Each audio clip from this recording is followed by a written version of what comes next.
Hello hi नमस्कार, मी विजया दशरथ मांडे आपल्या सगळ्यांचं स्वागत करते एका अशा नव्या कोऱ्या कार्यक्रमात ज्याचं नाव आहे टेक्नॉर्बिट प्रस्तुत टेक्निकल गप्पा यशस्वी करिअरचा तंत्र मंत्र. खरं तर हा कार्यक्रम टेक्नॉर्बिटच्याच काही माजी विद्यार्थ्यांच्या संकल्पनेतून आणि अमोल सरांच्या मार्गदर्शनातून उभा राहिलेला आहे. या कार्यक्रमाच्या माध्यमातून आम्ही अशा काही विद्यार्थ्यांची इंटरव्ह्यू घेणार आहोत ज्यांनी IT क्षेत्रामध्ये एक चांगलं करिअर मिळवलं आहे किंवा सध्या जे IT क्षेत्रामध्ये नामांकित कंपनीत जॉब करत आहे. तर चला आजच्या कार्यक्रमासाठी आपण आपल्या पहिल्या गेस्टला बोलवणार आहोत. त्यांचं नाव आहे चैतन्य मुकुंद जोशी. ते एक सॉफ्टवेअर इंजिनियर आहेत. त्यांनी Amrutvahini college of engineering Sangamner येथून त्यांचे इंजिनिअरिंगचे शिक्षण पूर्ण केले आहे आणि सध्या ते एव्हरक्यू नावाच्या एका नामांकित कंपनीमध्ये कार्यरत आहे. चला तर मग वेळ न घालवता आपण सुरू करूया आपल्या टेक्निकल गप्पांना आणि चैतन्यकडून जाणून घेऊया त्याच्या यशस्वी करिअरचं तंत्र मंत्र. चैतन्य, तुझं खूप खूप स्वागत आहे आमच्या टेक्निकल गप्पा या कार्यक्रमामध्ये. सगळ्यात आधी तर कसं वाटतंय तुला या टेक्नॉर्बिटमध्ये पुन्हा एकदा येऊन? हाय विजया, खरं तर खूप छान वाटतंय आणि या ठिकाणी टेक्निकल गप्पा या असं छान कार्यक्रमासाठी पहिल्यांदा मला या ठिकाणी बोलवलं त्याच्याबद्दल मला खरंच खूप आनंद वाटतो आहे त्याचा.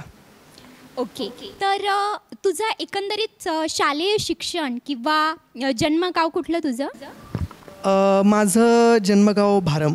ते भारम एक छोटंसं खेडेगाव आहे, येवला तालुक्यामध्ये ते येतं. तिथे या ठिकाणी माझा जन्म झाला. मग शिक्षण? माझं शिक्षणाचं जर बघितलं तर सुरुवातीला जे नर्सरीचं शिक्षण होतं ते इंग्लिश मिडियमला झालं. त्याच्यानंतर पुन्हा मराठी मिडियमला जिल्हा परिषदला आलो आणि 1ली ते 4थीपर्यंत जिल्हा परिषदमध्ये माझं शिक्षण झालं. त्याच्यानंतर 5वी 6वीला मी पुन्हा सेमी इंग्लिशला आमच्या गावातच शाळा होती तिथे गेलो आणि त्याच्यानंतर मग पुढे मी कॉलेज आणि त्याच्यासाठी मी येवल्यासाठी पुढे प्रस्थान केलं. म्हणजे एका कॉलेज लाईफपेक्षा आपण ना शालेय जीवनाकडे जाऊया. स्कूल लाईफबद्दल तू काय सांगशील? तुझ्या स्कूल लाईफबद्दल कसं, म्हणजे एक टॉपर होतास की मीडियम होता की बॅक बेंचर्स? तसं जर सांगायचं ठरलं तर म्हणजे सुरुवातीचा जो वेळ होता, लहानपणी आता सगळेच एकदम परीक्षेत मार्क्स घेण्यासाठी लढतात, तेव्हा आपलं असं वाटत असतं की मार्क्स म्हणजे सगळं काही आहे. तर त्यातलंच मी पण एक होतो. शक्यतो फर्स्ट बेंचलाच बसायचो. पण मला असं कोणी टॉपर म्हणतेला आवडत नव्हतं, पण अभ्यास करायला आवडायचं. म्हणजे टॉपर होता? हां, म्हणजे असं मला नाही वाटत. अच्छा, तुला वाटत नाही पण होता. ओके, आता तू सांगितलं की तू एव्हरक्यू या नामांकित कंपनीमध्ये जॉब करतो. मग ही तुझी पहिलीच कंपनी का? तसं जर बघायला गेलं तर ही माझी 3री कंपनी. कॉलेजमध्ये असताना मला अमृतवाहिनीतनं TCS आणि कॅपजेमिनायमध्ये प्लेसमेंट मिळाली.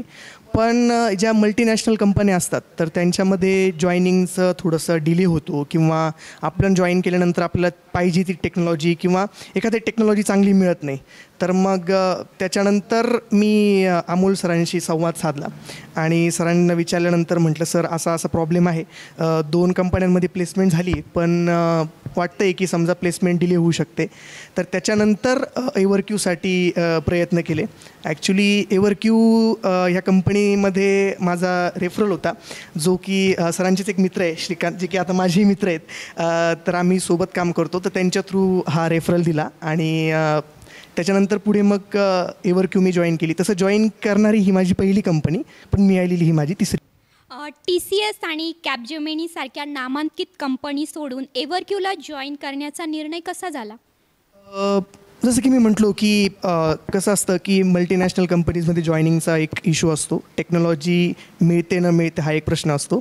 आणि तिसरं म्हणजे की कसं होतं की जो आपण टेक्नॉर्बिटमध्ये जसा अभ्यास केला होता किंवा ज्या पद्धतीचं टेक्नॉलॉजी एक्सपेक्टेड असते माणसाला, तर त्या पद्धतीने आपल्याला एव्हरक्यूमध्ये मला ती मिळत होती आणि एक चांगल्या प्रकारे मला नवीन काहीतरी गोष्ट शिकायला मिळते, म्हणून मग मी एव्हरक्यू हा ऑप्शन माझ्यासाठी निवडला. तुझी एव्हरक्यू कंपनीची प्लेसमेंटची किंवा जॉबची जी प्रोसेस होती ती कशी होती?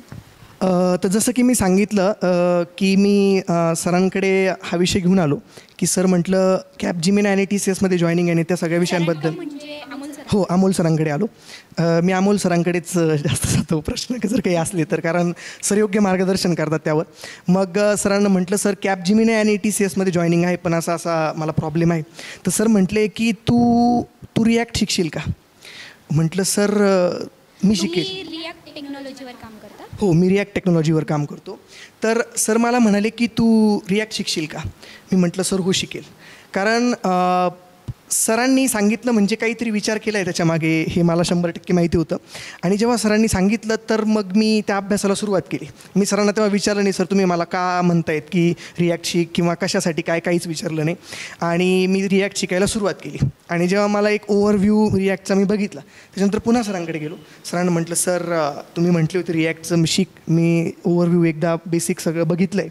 तर सर म्हटले अच्छा. तर मग सरांनी मला सांगितलं की माझा एक मित्र आहे श्रीकांत, आणि त्यांच्या थ्रू आपण एका कंपनीसाठी तुझा रेफरल देतो आहे, आणि मला खात्री आहे की तू याच्यात नक्की चांगल्या प्रकारे प्रदर्शन करशील. आणि त्याच्यानंतर एक 2-3 दिवसामध्ये माझा इंटरव्ह्यू स्केड्यूल झाला. त्याच्यामध्ये कंपनीतले काही लोक होते, तर त्यांनी इंटरव्ह्यू घेतला. 3 स्टेपमध्ये इंटरव्ह्यू झाला, 3 वेगवेगळ्या दिवशी. आणि त्याच्यामध्ये वेगवेगळ्या टेक्नॉलॉजीवरती मला त्यांनी प्रश्न विचारलेत. परंतु एक असं होतं की तेव्हा जो कॉन्फिडन्स जो बिल्ड झाला होता माझ्यामध्ये, तर क्लासला बऱ्यापैकी जे C प्लस असेल, डेटा स्ट्रक्चर असेल, जावा असेल, ऑब्जेक्ट ओरिएंटेशन असेल, सर ज्या पद्धतीने शिकवतात, ज्या पद्धतीने रिअल टाईम एक्झाम्पलसोबत मॅच करून सर सांगतात, तर ते अतिशय एकदम मनाला स्पर्शून गेलेले होते.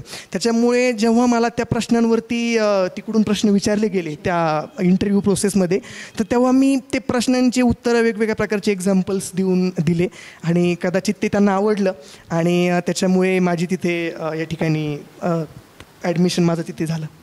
माझा पुढचा प्रश्न हाच होता की तुझ्या प्लेसमेंटमध्ये किंवा जॉब मिळण्यामध्ये टेक्नॉऑर्बिटचा कसा रोल आहे? खरं तर खूप महत्त्वाचा प्रश्न आहे. कारण कसं असतं की प्रत्येक माणसाच्या आयुष्यात आईवडील इम्पॉर्टंट असतात. तसं टेक्नॉऑर्बिट हा माझ्यासाठी नुसता क्लास नाही आहे, तर टेक्नॉऑर्बिट हा माझ्यासाठी कल्पवृक्ष आहे.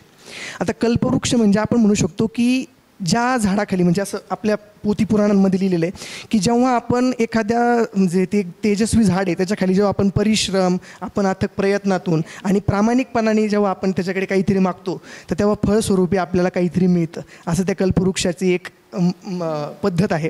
म्हणून मी टेक्नॉऑर्बिटला कल्पवृक्ष मानतो. आणि त्यातली त्यात रहाणे सर माझ्यासाठी एक देव माणूस आहे. आजही तुम्ही माझ्या मोबाईलमध्ये बघितलं तर त्यांचा नंबर देव माणूस म्हणून सेव आहे. तर जे काही आज मी आहे किंवा जे काही मी आज कंपनीत काम करतो आहे, तर त्याच्यामागचं जे पोटेन्शियल आहे तर ते मला सरांच्या मार्गदर्शनातून मिळालं आणि टेक्नॉऑर्बिटमध्ये आल्यामुळे मिळालं. कारण सुरुवातीला जेव्हा मी टेक्नॉऑर्बिट जॉईन करणार होतो, तर टेक्नॉऑर्बिट जॉईन करण्या अगोदर मला वाटत होतं की मला प्रोग्रामिंग लँग्वेज येते, म्हणजे घोकमपट्टी करायची आणि पेपरला जायचं, पेपरला यायचं, पेपरला चांगले मार्क्स पडले म्हणजे सगळं काही मिळतं, असा माझाही त्याच्यामागे एक मोटिव्ह होता. मलाही वाटायचं की असं असतं.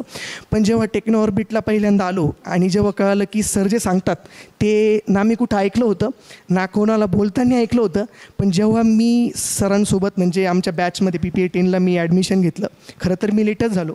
माझ्याबरोबरचे काही सगळे मित्र PPA 9मध्ये होते, आणि त्यांनी मला सांगितलं होतं की पुढची बॅच PPA 10 सुरुवात होणार आहे. आणि त्याच वेळेला माझं सरांशी बोलणं झालं की सर मला PPA 10साठी ॲडमिशन घ्यायचं आहे. आणि आल्यानंतर मी सरांना विचारलं, सर आपल्याकडे कोणते टेक्नॉलॉजी होतात? सर म्हणे ते क्लासला आल्यानंतर तुम्हाला समजेल, क्लासला या, क्लासला बसा. आणि क्लासला बसल्यानंतर जेव्हा सरांनी त्यांचं शिकवायला जेव्हा सुरुवात केलं आणि जेव्हा Cची हिस्ट्री त्यांनी सांगितली, डेनिसरीचे ते कोणत्या कंपनीत होते, त्यांनी ज्या पद्धतीने ते सांगितलं ना, मला इतकं ते आवडलं की म्हटलं की आता आपलं काही असेल, आपल्याला येत असेल नसेल हे सगळं बाजूला ठेवून टेक्नॉऑर्बिटच्या माध्यमातून आपल्याला जे काही शिकायला मिळेल ते प्रामाणिकपणाने शिकायचं आणि या ठिकाणी पुढे जायचं.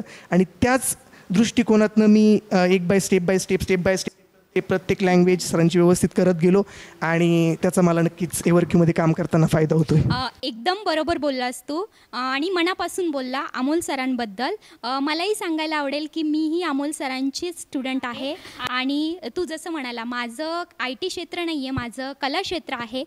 मात्र तिथंसुद्धा काम करताना मला अमोल सरांनी ज्या काही गोष्टी सांगितल्या आहे त्याचा खूप फायदा होतो. म्हणजे सरांची जिद्द असेल, काम करण्याची पद्धत असेल किंवा शिकवण्याची पद्धत असेल. मी कला क्षेत्रात तर काम करते, त्याचबरोबर मी टीचरसुद्धा आहे आणि तेव्हासुद्धा मला ते खूप उपयोगी पडतात. सरांची जे शिकवलं आहे किंवा ज्या काही गोष्टी सांगितल्या आहेत त्यांचं प्रत्येक कामात एक सर परफेक्ट आहेत, म्हणजे परफेक्शन हे खूप सरांचं महत्त्वाचं आहे आणि ह्या सगळ्या गोष्टींचा खरंच खूप फायदा होतो. अगदी बरोबर. डिग्रीला प्रोग्रामिंगचे जे सब्जेक्ट असतात प्लेसमेंटसाठी, मग त्याच्यासाठी क्लास लावावा लागतो का? कसं आहे की ॲक्च्युली आता मी माझ्यावरनं सांगतो. आम्हाला फर्स्ट इयरमधून जेव्हा आम्ही सेकंड इयरला आलो तर सेकंड इयरला आल्यानंतर असं वाटायचं की प्रोग्रामिंग लँग्वेज जे विषय आहेत आपल्याला ते विषयातून आपण शिकू आणि त्याच्यानंतर जसं मी तुम्हाला बोललो क्लास जॉईन केलेला नव्हता, पाठांतर व्यवस्थित करू, प्रोग्राम पाठ केलेला मस्तपैकी लिहू आणि चांगल्या प्रकारे मार्क्स. हेच करतात प्रोग्रामिंग पाठ, मी सुद्धा केलेला आहे. राईट. मग पण ते टेक्नॉर्बिटला जॉईन करण्या अगोदर मग हो राईट मग मी तिथे तो प्रोग्राम लिहिला, म्हणजे मार्क्स पडतात आणि सगळं व्यवस्थित होतं. परंतु काय होतं की आपल्याला सेमिस्टर पॅटर्न इंजिनिअरिंगला असतो. मग एका सेमिस्टरमध्ये एक पर्टिक्युलर विषय पूर्ण शिकवून होत नाही किंवा मुलांना तो व्यवस्थित समजत नाही. म्हणजे आम्हालाही समजला नव्हता. समजलं म्हणजे फक्त पेपरपुरतं येत होता, पण परिपूर्ण विषय समजणं म्हणजे तो विषय जगणं असं मला वाटतं.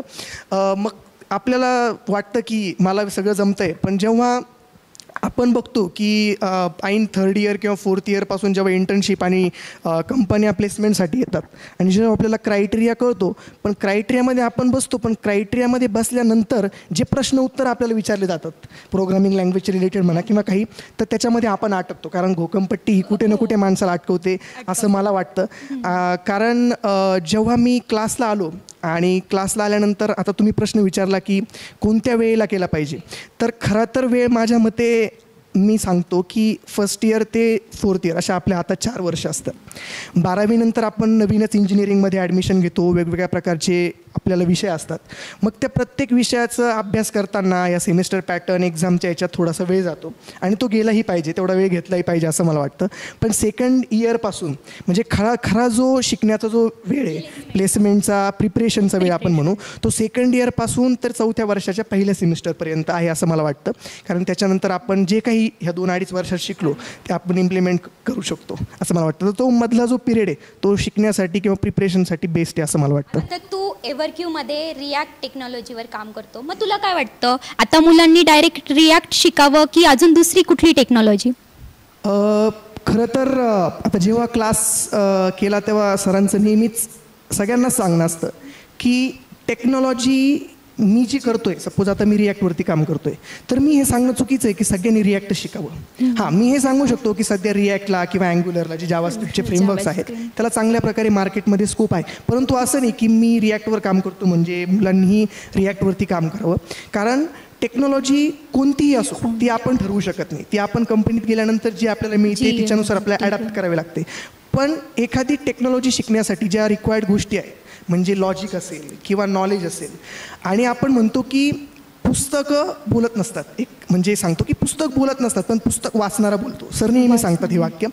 आणि जेव्हा आपण ती प्रोग्रामिंग लँग्वेज आपण परिपूर्ण व्यवस्थित शिकतो, तर व्यवस्थित शिकल्यानंतर मग त्याच्यानंतर आपण तिला इम्प्लिमेंट करतो, मग तिला आपण व्यवस्थित पुढे कॅरी फॉरवर्ड करतो, त्याच्यावरती आपण प्रॅक्टिस करतो, त्याच्यानंतर ती आपल्याला चांगल्या प्रकारे अवगत होते असं मला वाटतं. फक्त एक टेक्नॉलॉजी शिकून एका फ्रेशर्सला चांगला जॉब मिळू शकतो का? म्हणजे एकदम योग्य प्रश्न विचारला बरं का. मलाही तो सारखा सेम प्रश्न होता जेव्हा मी सेकंड इयरला होतो. पण तेव्हा एक अशा पद्धतीचं पण मला वाटायचं की एक टेक्नॉलॉजी सफिशियंट असते जॉब मिळवण्यासाठी, परंतु एक टेक्नॉलॉजी सफिशियंट नसते जॉब मिळवण्यासाठी. जॉब मिळवण्यासाठी सफिशियंट असतं पाहिजे आपलं नॉलेज, राईट. तर मग मला वाटतं की जेव्हा आपलं नॉलेज वाढेल, आपलं लॉजिक वाढेल, आणि तेव्हा आपल्याला एक ऑटोमॅटिक कॉन्फिडन्स येतो. कारण लॉजिक, नॉलेज आणि कॉन्फिडन्स हे एकमेकांवर आधारित असलेले शब्द आहेत असं मला वाटतं. आणि एका खूप चांगल्या यशस्वी माणसाने सांगितलं आहे की जेव्हा आपण जी गोष्ट आपल्याला येते ती जेव्हा आपण शिकतो ना, तेव्हा आपण ह्या जगात सर्वाईव्ह करू शकतो. पण जेव्हा जी गोष्ट आपल्याला येत नाही आणि ती आपण परिश्रम, मेहनती आणि प्रामाणिकपणाने शिकतो ना, तेव्हा आपण लीड करतो कुठेतरी जाऊन. तर ती एक लीडिंग ॲबिलिटी, तो कॉन्फिडन्स, तो आपल्याला नॉलेजने येतो. आणि नॉलेज आल्यानंतर आपण कुठेही जाऊन कोणतीही टेक्नॉलॉजी आली तर तिचं ते आपण तिच्यावरती काम केल्यानंतर, प्रॅक्टिस केल्यानंतर आपल्याला तेच समजू शकतं. केव्हा? जेव्हा आपलं लॉजिक व्यवस्थित असेल. आणि लॉजिक केव्हा येतं? जेव्हा आपल्याला नॉलेज चांगलं असेल तेव्हा. आणि मला असं वाटतं की ह्या सगळ्या गोष्टी मी आज तुमच्यासमोर मांडतोय, तर त्याचं जे श्रेय जातं ते अमोल सरांना अर्थातच आहेत. आणि त्याच्यानंतर सेकंड जातं ते त्यांच्याच मार्गदर्शनातून. जे समजा माझ्याबरोबरचे काही मित्र, आम्ही सर्व तयार झालो आहोत, तर आमच्या डिस्कशनमधून सुद्धा या गोष्टी कायम येतात की टेक्नॉलॉजी कुठलीही असो, आपल्यात फक्त करण्याची क्षमता असली पाहिजे आणि प्रामाणिकपणा असला पाहिजे, तर कोणतीही टेक्नॉलॉजीवर काम करता येतं. आणि बऱ्याचशा वेळेला मी बघितलं आहे किंवा मी अनुभवलेलं पण आहे की काय करतात, बऱ्याचशा मुलांचा प्रॉब्लेम असा होतो की जेव्हा ते कंपनीसाठी ॲप्लाय करतात. सपोज मी आहे, for example me C++ technology शिकलो आहे. मग आता C++ टेक्नॉलॉजी शिकल्यानंतर जेव्हा मी एखाद्या कंपनीला ॲप्लाय करतो, मग कंपनीला ॲप्लाय केल्यानंतर जेव्हा ते म्हणतात की हां, तुमचं सिलेक्शन आम्ही करतो, तुमचं C++वरती नॉलेज चांगलं आहे, पण सध्या आमच्याकडे जावावरती काम आहे आणि जावावरती तुम्ही सध्या काम केल्यानंतर तुम्हाला पुढे C++वरती शिफ्ट करता येईल. अशा वेळेला काही मुलं ही चूक करतात की नाही सर, माझी C++ टेक्नॉलॉजी आहे आणि मी जावावरती काम नाही करू शकत. अशा प्रकारचे इन्सिडंट्स होतात. आणि ह्या गोष्टींमुळे आपलं सगळं चांगलं चालत असलेल्या गोष्टीला बॅड इम्प्रेशन पडतं. आणि या ठिकाणी तो मुलगा त्या इंटरव्ह्यू प्रोसेसमधून रिजेक्ट होतो म्हणण्यापेक्षा तो रिजेक्ट स्वतःला करून घेतो. राईट. तर मग अशा वेळेला टेक्नॉलॉजीचा बॅरियर न ठेवता आपण ॲज अ फ्रेशर सगळ्या गोष्टींचं नॉलेज घेऊन आपण या ठिकाणी कंपनीमध्ये गेलं पाहिजे आणि जी काही टेक्नॉलॉजी मिळेल तिच्यावरती प्रामाणिकपणाने काम केलं पाहिजे. आणि मला वाटतं की टेक्नॉलॉजी बॅरियर नसलंच पाहिजे. तुझं सध्या एव्हरक्यूमध्ये जॉब लोकेशन काय आहे? सध्या माझं जॉब लोकेशन माझं घर आहे, म्हणजे मला वर्क फ्रॉम होम आहे. हो. आता मागे आपण कोविड सारख्या खूप मोठ्या अशा एका आजारातून किंवा संकटातून बाहेर पडलो आणि तेव्हा क्वारंटाईन किंवा मग बरेचसे शब्द ऐकायला आले आणि त्यामधले अजून एक शब्द होता वर्क फ्रॉम होम. तर तुझ्या मते वर्क फ्रॉम होम आणि वर्क फ्रॉम ऑफिस यामधला फरक काय आणि चांगलं काय? खरं तर एक गोष्ट मला सांगावी वाटते की माझं एव्हरक्यूमध्ये जे जॉईनिंग होतं तर ते 19 जूनला माझा शेवटचा पेपर होता कॉलेजचा. आणि 19 जूनला पेपर झाल्यानंतर मी 20 जूनला लगेच दुसऱ्या दिवशी कंपनी एव्हरक्यू जॉईन केली. मग आता शैक्षणिक क्षेत्रातून मी कॉर्पोरेट लाईफमध्ये एका 12 तासामध्ये शिफ्ट झालो म्हणजे असं मला वाटलं. व्हायला मला 6 महिने लागले. परंतु वर्क फ्रॉम ऑफिस असतं काय याचा मी अजून तरी अनुभव घेतलेला नाही. पण जो मला आत्ता अनुभव येतो आहे किंवा जे काही मला वाटतं आहे ते वर्क फ्रॉम होम मला छान वाटतं. आणि वर्क फ्रॉम होम मला छान वाटण्याचं कारण म्हणजे की मॅक्सिमम टाईम मला माझ्या कामाला व्यवस्थित देता येतो आहे ना की इतर बाकीच्या गोष्टींपेक्षा. आणि कामाव्यतिरिक्त मी माझ्या फॅमिलीसोबत टाईम स्पेंड करतो आहे, त्याच्यामुळे मला ते छान वाटते. खूप छान. तुला काय वाटतं कंपनीमध्ये काम करत असताना तुमचं जे 4 वर्षाचं डिग्रीचं शिक्षण आहे त्याचा फायदा होतो का? आणि मग मुलांचा जो 4 वर्षांचा अभ्यासाचा प्रवास असायला पाहिजे तो कसा असायला पाहिजे? याच्यात तुम्ही 2 प्रश्न विचारले. पहिल्यांदा मी पहिल्या प्रश्नाचं उत्तर देण्याचा प्रयत्न करतो. कारण इंजिनिअरिंगचा प्रवास हा एक अविस्मरणीय प्रवास असतो प्रत्येकाच्याच आयुष्यात. इंजिनिअरिंग खूप काही शिकून जाते, चांगले प्रकारचे मित्र देऊन जातात, ह्या सगळ्या गोष्टी झाल्यात. पण आपल्या जर विषय तुम्ही जे बोलले की विषयांचा 4 वर्षांमध्ये जे आपण काही शिकतो त्याचा फायदा काय होतो असं तुम्हाला म्हणालीस, तर त्याचा फायदा म्हणण्यापेक्षा आता सपोज मी कॉम्प्युटर इंजिनिअरिंगमधून पासआउट झालो. मग आता पासआउट झाल्यानंतर डेटा स्ट्रक्चर, त्याच्यानंतर ऑब्जेक्ट ओरिएंटेशन प्रोग्रामिंग, त्याच्यानंतर DBMS database management system, right. तर ह्यासारखे विषय मला प्रत्येक सेमिस्टरला शिकायला होते. त्याचे पहिल्यांदा FDS होतील, फंडामेंटल असेल, नंतर ॲडव्हान्स डेटा स्ट्रक्चर असेल, अशा प्रकारचे. मग आता हे जे विषय मी शिकत असताना जेव्हा आपण म्हणतो की मला इंजिनिअरिंग मी करतो आहे आणि इंजिनिअरिंगला नुसतं मी सकाळी कॉलेजला जातो आहे, व्यवस्थित शिकतो आहे आणि बऱ्यापैकी एकदा मॉक इन सेम सुरू झाली की बऱ्यापैकी आता सर नेहमी म्हणत असतात की मॉक इन सेम सुरू झाल्यानंतर मुलं म्हणतात की सर आम्हाला सुट्टी पाहिजे. सर म्हणतात सुट्टी पाहिजे पण कशासाठी पाहिजे, तर मुलं म्हणतात सर मॉक एक्झाम आहे आमची इन सेम आणि तिचं प्रिपरेशन करायचं आहे. आणि सर नेहमी म्हणतात की अरे प्रिपरेशन करायचं म्हणजे पेपरचं प्रिपरेशन करायचं तुम्हाला, मग तुम्ही कॉलेजला जाऊन मग तुम्ही तेवढ्या सेमिस्टरवर काय करतात, म्हणजे तुम्हाला प्रिपरेशनसाठी 1 तासाचा वेळ वेगळा लागतो हे असं का. म्हणजे काय झालं आहे, आमची ही मानसिकता तीच होती. म्हणजे आजकाल सगळ्यांचीच मानसिकता ती आहे की फक्त इन सेम पेपर आली की पेपरला चांगले मार्क्स पाडायचे, चांगले मार्क्स पाडले की एंड सेमिस्टरला चांगले मार्क्स पाडायचे. सरांनी तर आम्हाला सांगितलं, सर एक्झामच्या आदल्या दिवशी सुद्धा आपल्या सरांनी म्हणजे चांगले मार्क्स घेतले. हो, सरांनी घेतले. कारण सरांचं त्याच्या मागचं बघण्याचा दृष्टिकोन असा आहे की घोकमपट्टी आणि ओका. सर नेहमी म्हणतात मुलं काय करतात हल्ली, घोकमपट्टी करतात, घोका आणि ओका, जे केलं तेच सांगतात. परंतु तेच जर तुम्ही नुसतं, कसं असतं जेव्हा आपण अभ्यास करतो ना, तर 3 प्रकारे त्या अभ्यासाचं निरीक्षण आपण केलं पाहिजे. पहिल्यांदा जो मी अभ्यास करतोय तो पेपरसाठी करतोय का, किंवा पेपरसाठी लागणार आहे का. दुसऱ्यांदा आपण म्हणतो की मी जो अभ्यास, पेपरमध्ये अगदी बरोबर. त्याच्यानंतर दुसऱ्यांदा आपण म्हणतो की मी जो काही अभ्यास करतोय तो माझ्या प्लेसमेंटसाठी करतोय का. आणि तिसऱ्यांदा आपण म्हणतो की खरंच मी जो अभ्यास करतोय ना तो माझ्या आयुष्यासाठी, आयुष्यभरासाठी लक्षात घेतोय का. तर मला असं वाटतं की ह्या 3 गोष्टी करताना प्रत्येक वेळेला आपण केलं पाहिजे. आमच्या वेळेला पण आम्ही सरांना म्हणायचो, सर आम्हाला खूप असाइनमेंट लावावे लागतात. सर म्हणता, अरे असाइनमेंट म्हणजे अभ्यास नसतो, असाइनमेंट म्हणजे अभ्यास नाही. असाइनमेंट ही एक प्रोसेस आहे जी की क्युरिक्युलममध्ये आपल्याला करावी लागते. त्या व्यतिरिक्त जे आपण काही करतो एक्स्ट्रा, तर त्याला आपण म्हणतो अभ्यास. आणि तो अभ्यास महत्त्वाचा आहे. तर मला वाटतं की इंजिनिअरिंगमध्ये शिकत असताना ह्या 3 गोष्टी कायम आपल्यासोबत ठेवून या 4 वर्षांचा प्रवास केला पाहिजे. आणि हा प्रवास खूप काही शिकवतो आहे, मी जसं तुम्हाला बोललो. मग ज्या वेळेला तुम्ही ह्या 3 गोष्टी तुमच्यासमोर ठेवतात, आता ह्या 3 गोष्टी ठेवता आल्या म्हणजे का, योग्य वेळेला आम्हाला योग्य मार्गदर्शन आणि योग्य दिशा मिळाली.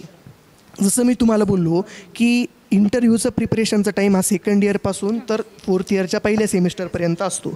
आता बऱ्याचशा वेळेला काय होतं की मुलांमध्ये, म्हणजे जेव्हा आता आम्ही शिकायचो आमच्यामध्ये काय व्हायचं की आमच्या ग्रुपमध्ये आम्ही बसलेलो आहे. समजा माझा एक मित्र आहे आदित्य नावाचा. आदित्य कायम टेक्नॉलॉजी काही ना काही सर्च करायचा. आदित्यला म्हणजे अभ्यासाचं खूप हे होतं आणि टेक्नॉलॉजी तो सांगायचा, पण केव्हा जेव्हा त्याची व्हायची जेव्हा तो करत राहायचा अभ्यास, तेव्हा तो कधीच म्हणत नव्हता की मी हे करतो आहे. आणि मग त्याच्यानंतर तो म्हणायचा, अरे मी ही टेक्नॉलॉजी शिकलो बरं का. मग मला पण वाटायचं, अरे आदित्य शिकला म्हणजे मी पण शिकलं पाहिजे. अशी भावना आहे म्हणजे आमच्यात होती. आज रोजीसुद्धा मी मुलांमध्ये बघितलं आहे की तशी भावना आहे. मुलांना वाटतं की माझा मित्र जे शिकतोय ना ते मी शिकलं पाहिजे. मग तो शिकल्यानंतर वाटतं, अरे हे थोडं अवघडच जातं, आदित्याने केलं आहे, आपण दुसरं काहीतरी करू, त्याच्यापेक्षा वेगळं काहीतरी. मग ते वेगळं करण्याच्या नादात तो ते अर्धवट सोडतो आणि दुसरी करायला जातो, दुसरी करायला जातात, तिसरी करायला जातो. पण याच्यात काय होतं, याच्यात जातो तो वेळ, राईट, जातो तो वेळ आणि हातात काहीच राहत नाही. म्हणजे ना तो सांगतो मला ही येत नाही, ती येत नाही. मग अशा वेळेला काय होतं की आमच्यासारख्या काही मुलं, म्हणजे बऱ्यापैकी मुलं काय करतात की जातात युडेमीला कोर्सेस परचेस करतात, इंट्रोडक्शन ऑफ C++.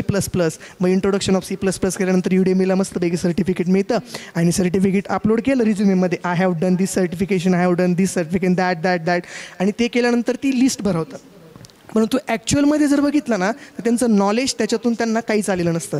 मग याच्यात बऱ्यापैकी मुलांची फसगत होते, आपण असं म्हणू शकतो. कारण मुलं म्हणतात की आम्हाला वेळ नाही आहे, आणि वेळ न देण्याचं कारण आम्ही पण तेव्हा काय सांगत होतो की आम्हाला वेळ मिळत नाही. सकाळी कॉलेज असतं, त्याच्यानंतर सर प्रॅक्टिकल्स असतात, सर क्लास घेतात, त्याच्यानंतर असाइनमेंट लिहायच्या असतात, त्याच्यानंतर प्रॅक्टिकलच्या जर्नल्स लिहायच्या असतात. ते लिहायला आपण काम म्हणतो, पण होतं कसं की ते ॲक्च्युअल काम नसतं, ते आपलं काम करत असतं. कारण इंजिनिअरिंग झाल्यानंतर जेव्हा आपण मार्केटमध्ये जातो तेव्हा तिथं असं असतं की म्हणजे बाप दाखवणे ते श्राद्ध घाल. म्हणजे एकतर तू काय केलेलं आहे ते एकदा दाखव, नसेल दाखवत तर तू जा, दुसरे लोक आमच्याकडे आहेत. अशा प्रकारे सध्या चालू आहे. तर मग होतं कसं की मुलं जेव्हा ह्या अशा वेळेला कन्फ्यूज होतात ना, तर तेव्हा मी सजेस्ट करेल की अशा वेळेला 2 गोष्टींचा विचार मुलांनी खरं तर केला पाहिजे. पहिलं एक की मला आलेला अनुभव मी सांगतो आहे की पहिलं एकतर योग्य क्लास आपण लावला पाहिजे. आणि मी खूप लकी आहे की मला टेक्नॉर्बिटचा सानिध्य मिळालं आणि अमोल सरांचं मार्गदर्शन मिळालं. तर आताच्या म्हणजे मी ॲज अ टेक्नॉर्बिटचा स्टुडंट म्हणून म्हणत नाही, पण माझे काही मित्र जे 12वीला माझ्यासोबत होते ते आता पुण्यासारख्या ठिकाणी किंवा हैदराबादला काही माझे मित्र आहेत जे सिडॅकचा कोर्स करत आहेत. सिडॅकचा जो कोर्स मुलं जनरली करतात, आणि आता मुलं असं म्हणतात की प्लेसमेंट नाही झाली तर सिडॅकमध्ये जाऊन आपल्याला प्लेसमेंट मिळते, आणि ते सिडॅकमध्ये जाऊन शिकतायत. मग प्रॉब्लेम होतो कसा की सिडॅकमध्ये जाऊन ते शिकतात, पण मग तेव्हा ते म्हणतायत की इथं आता आमची चर्चा होत असते की तू काय शिकतोय रे, काय काय चाललं आहे तुझं. तेव्हा ते सांगतात अरे मी जावा शिकलो. मी त्याला म्हणतो अरे जावाचा कोणता टॉपिक चालू आहे. तो म्हणतो अरे आमच्या आत्ता कलेक्शन सुरू केले. मग मी जर त्याला 1-2 प्रश्नांवर डिस्कस केला ना, तो म्हणतो अरे हे कलेक्शन असतं का. म्हटलं अरे हे कलेक्शन असतं नाही, इथून कलेक्शन सुरू होतं. हे कलेक्शन असतं नाही. आणि आम्हाला हे सरांकडून शिकायला मिळालं आहे. सरांनी आम्हाला खूप जीव तोडून म्हणजे जावा लँग्वेज स्पेशली सरांची म्हणजे सगळ्याच लँग्वेज सर उत्कृष्ट शिकवतात, पण ज्या पद्धतीने सर कलेक्शन शिकवतात किंवा ज्या पद्धतीने जावाचं सरांनी मुलांना सांगण्याचं जे काही सरांचं कौशल्य आहे ते अतिशय अप्रतिम आहे की ते आपल्या संगमनेरपुरतं मर्यादित नसून ते आपल्या पूर्ण महाराष्ट्र राज्यभरात इतक्या उत्कृष्ट प्रकारे किंवा इतक्या चांगल्या प्रकारे कोणी घेत नसेल असं मला त्याच्यातून समजतं. कारण बऱ्यापैकी सर हैदराबादसारख्या ठिकाणी सड्याकमध्ये जर ते कंटेंट होत नसेल तर याचा अर्थ की कुठेतरी मुलं चुकीचं करतायत आणि तेव्हा चांगलं मार्गदर्शन भेटलं पाहिजे. आणि मी सजेस्ट करेल की जे काही आपल्या आजूबाजूच्या आहेत ही आपल्यासाठी एक पर्वणी आहे, तर मग आपल्या अशा या चांगल्या ऑर्गनायझेशनमध्ये आपण नक्की ॲडमिशन घेतलं पाहिजे किंवा इथं आपल्याला चांगली योग्य दिशा आणि दशा मिळेल. तर मला वाटतं की त्या पिरियडमध्ये त्यांनी क्लास लावला पाहिजे. हे तुमच्या माझ्या मते दुसऱ्या प्रश्नाचं तुझं उत्तर. एकदम बरोबर बोललास. आपण जे डिग्रीला 4 वर्षाचं शिक्षण घेतो, या शिक्षणावर आपण आयुष्यभर काम करत असतो किंवा जॉब करत असतो. तर याचा फायदा आपल्याला होतो का? म्हणजे 4 वर्षाच्या डिग्रीचा बऱ्याच लोकांचं म्हणणं असं असतं की जे डिग्रीला शिक्षण घेतो याचा आणि जॉबचा काही संबंध नाही आहे, हा सिलेबस खूप आउटडेटेड आहे. तर याच्यावर तुझं मत काय? खरं तर आउटडेटेड सिलेबस म्हणणं मला चुकीचं वाटतं. कारण जो काही सिलेबस जो आपल्याला मिळतो तर एक जे तज्ज्ञ लोक काही बसलेले आहेत तर ते तो डिझाईन करत असतात. आणि C++ला आपण आउटडेटेड म्हणतो, याच्या अगोदर आपण म्हटलं पाहिजे की आपण C++मध्ये अपडेटेड आहेत का. म्हणजे आपल्याला C++ खरंच येते का किंवा C++चं नॉलेज आपल्यात खरंच आहे का. जर त्या सगळ्यांचं उत्तर हो असेल तरच आपण ती लँग्वेज किंवा ते जे शिक्षण आहे ते आउटडेटेड आपण असं म्हणतो. आणि ते खरंच चुकीचं आहे. कारण मी जसं तुम्हाला बोललो की मी सपोज मी कॉम्प्युटर इंजिनिअरिंगमधनं माझी डिग्री पूर्ण करतो आहे. तर कॉम्प्युटर इंजिनिअरिंगमधनं डिग्री पूर्ण करत असताना जे काही मला विषय भेटत आहेत, ज्या मी विषयांचा अभ्यास करतो आहे, तर डेटा स्ट्रक्चर इम्पॉर्टंट प्लेसमेंटसाठी नाही का, तर आहे. इंटरव्ह्यूवर तुम्हाला डेटा स्ट्रक्चरवरती प्रश्न विचारणार. ऑब्जेक्ट ओरिएंटेशन आपल्यासाठी इम्पॉर्टंट नाही का, तर ऑब्जेक्ट ओरिएंटेशन आपल्यासाठी इम्पॉर्टंट आहे. इंटरव्ह्यूवर त्याच्यावरती प्रश्न विचारतात. मग ऑब्जेक्ट ओरिएंटेशन किंवा C++ ह्या लँग्वेज आउटडेटेड म्हणणं बरोबर आहे का, तर बिलकुल नाही. कोणतीही टेक्नॉलॉजी आउटडेटेड म्हणण्याचा मला वाटतं की प्रश्नच येत नाही. कारण टेक्नॉलॉजी ही बदलत चालते, पण टेक्नॉलॉजी ही आउटडेटेड कधीच होत नाही. म्हणून ते काही 4 वर्षात जे काही आपण शिकतो त्याच्यात फक्त एक होतं की आपल्याकडे वेळ कमी असतो आणि एका कमी वेळात किंवा 3-4 महिन्यात पूर्ण C++ शिकणं कठीण आहे. कारण आम्हीच टेक्नो ऑर्बिटमध्ये 4-4, 5-5 महिने C++वरती टाईम स्पेंड केला आहे. आमच्यासोबत सरांनी आम्हाला ते आमच्याकडून करून घेतलं आहे. आणि जोपर्यंत आमच्याकडून गोष्ट होत नाही तोपर्यंत सर पुढे गेलेच नाही. आणि मग जर आम्हाला 4 महिने त्याच्यावरती एवढी अहोरात्र मेहनत घेऊन किंवा सर आमच्यासाठी एवढी अहोरात्र मेहनत घेऊन शिकवलं आणि तेव्हा आम्हाला ती C++ जमायला लागली, ते 3 महिन्यात होणं अशक्य आहे. मे बी त्याचा सेमिस्टर पॅटर्नचा टाईम खूप कमी असल्यामुळे तो प्रॉब्लेम आहे सेमिस्टर पॅटर्नचा. परंतु टेक्नॉलॉजी आउटडेटेड आहे हे म्हणणं चुकीचं आहे. आणि जे लोक म्हणतात की ही टेक्नॉलॉजी आउटडेटेड झाली, तर पहिल्यांदा मला असं वाटतं की आपण स्वतःला प्रश्न विचारला पाहिजे. म्हणजे आम्ही पण म्हणायचो नाही का अरे C++ किंवा ऑब्जेक्ट ओरिएंटेशन ह्या कन्सेप्ट मला आत्ता काय आहे, किंवा मॅकॅनिक्स मी फर्स्ट इयरला शिकलो मला याचा उपयोग नाही. ते व्हॅलिड होतं. फर्स्ट इयर कॉमन होतं. मॅकॅनिक्स मी शिकलो ते मला कुठे लागणार नव्हतं म्हणून मी त्याचा अभ्यास पेपरसाठी केला. जसं मी तुम्हाला म्हटलं 3 पॅरामीटर्स सरांनी पहिल्याच दिवशी हे 3 पॅरामीटर्स सांगितले होते आणि तेव्हापासूनच मी 3 याच्यात सॉर्टिंगला सुरुवात केली. मग पहिल्या वेळेला जेव्हा समजलं अरे हा मॅकॅनिक्स पेपरसाठी होता तर त्याचा विषय पेपरपुरता घेतला आणि सोडून दिला. पण हे जे काही विषय होते ना हे माझ्या प्लेसमेंटसाठी होतेच होते, पण हे माझ्या आयुष्यभर जे मी काही काम करणार याच्यासाठी महत्त्वाचे होते.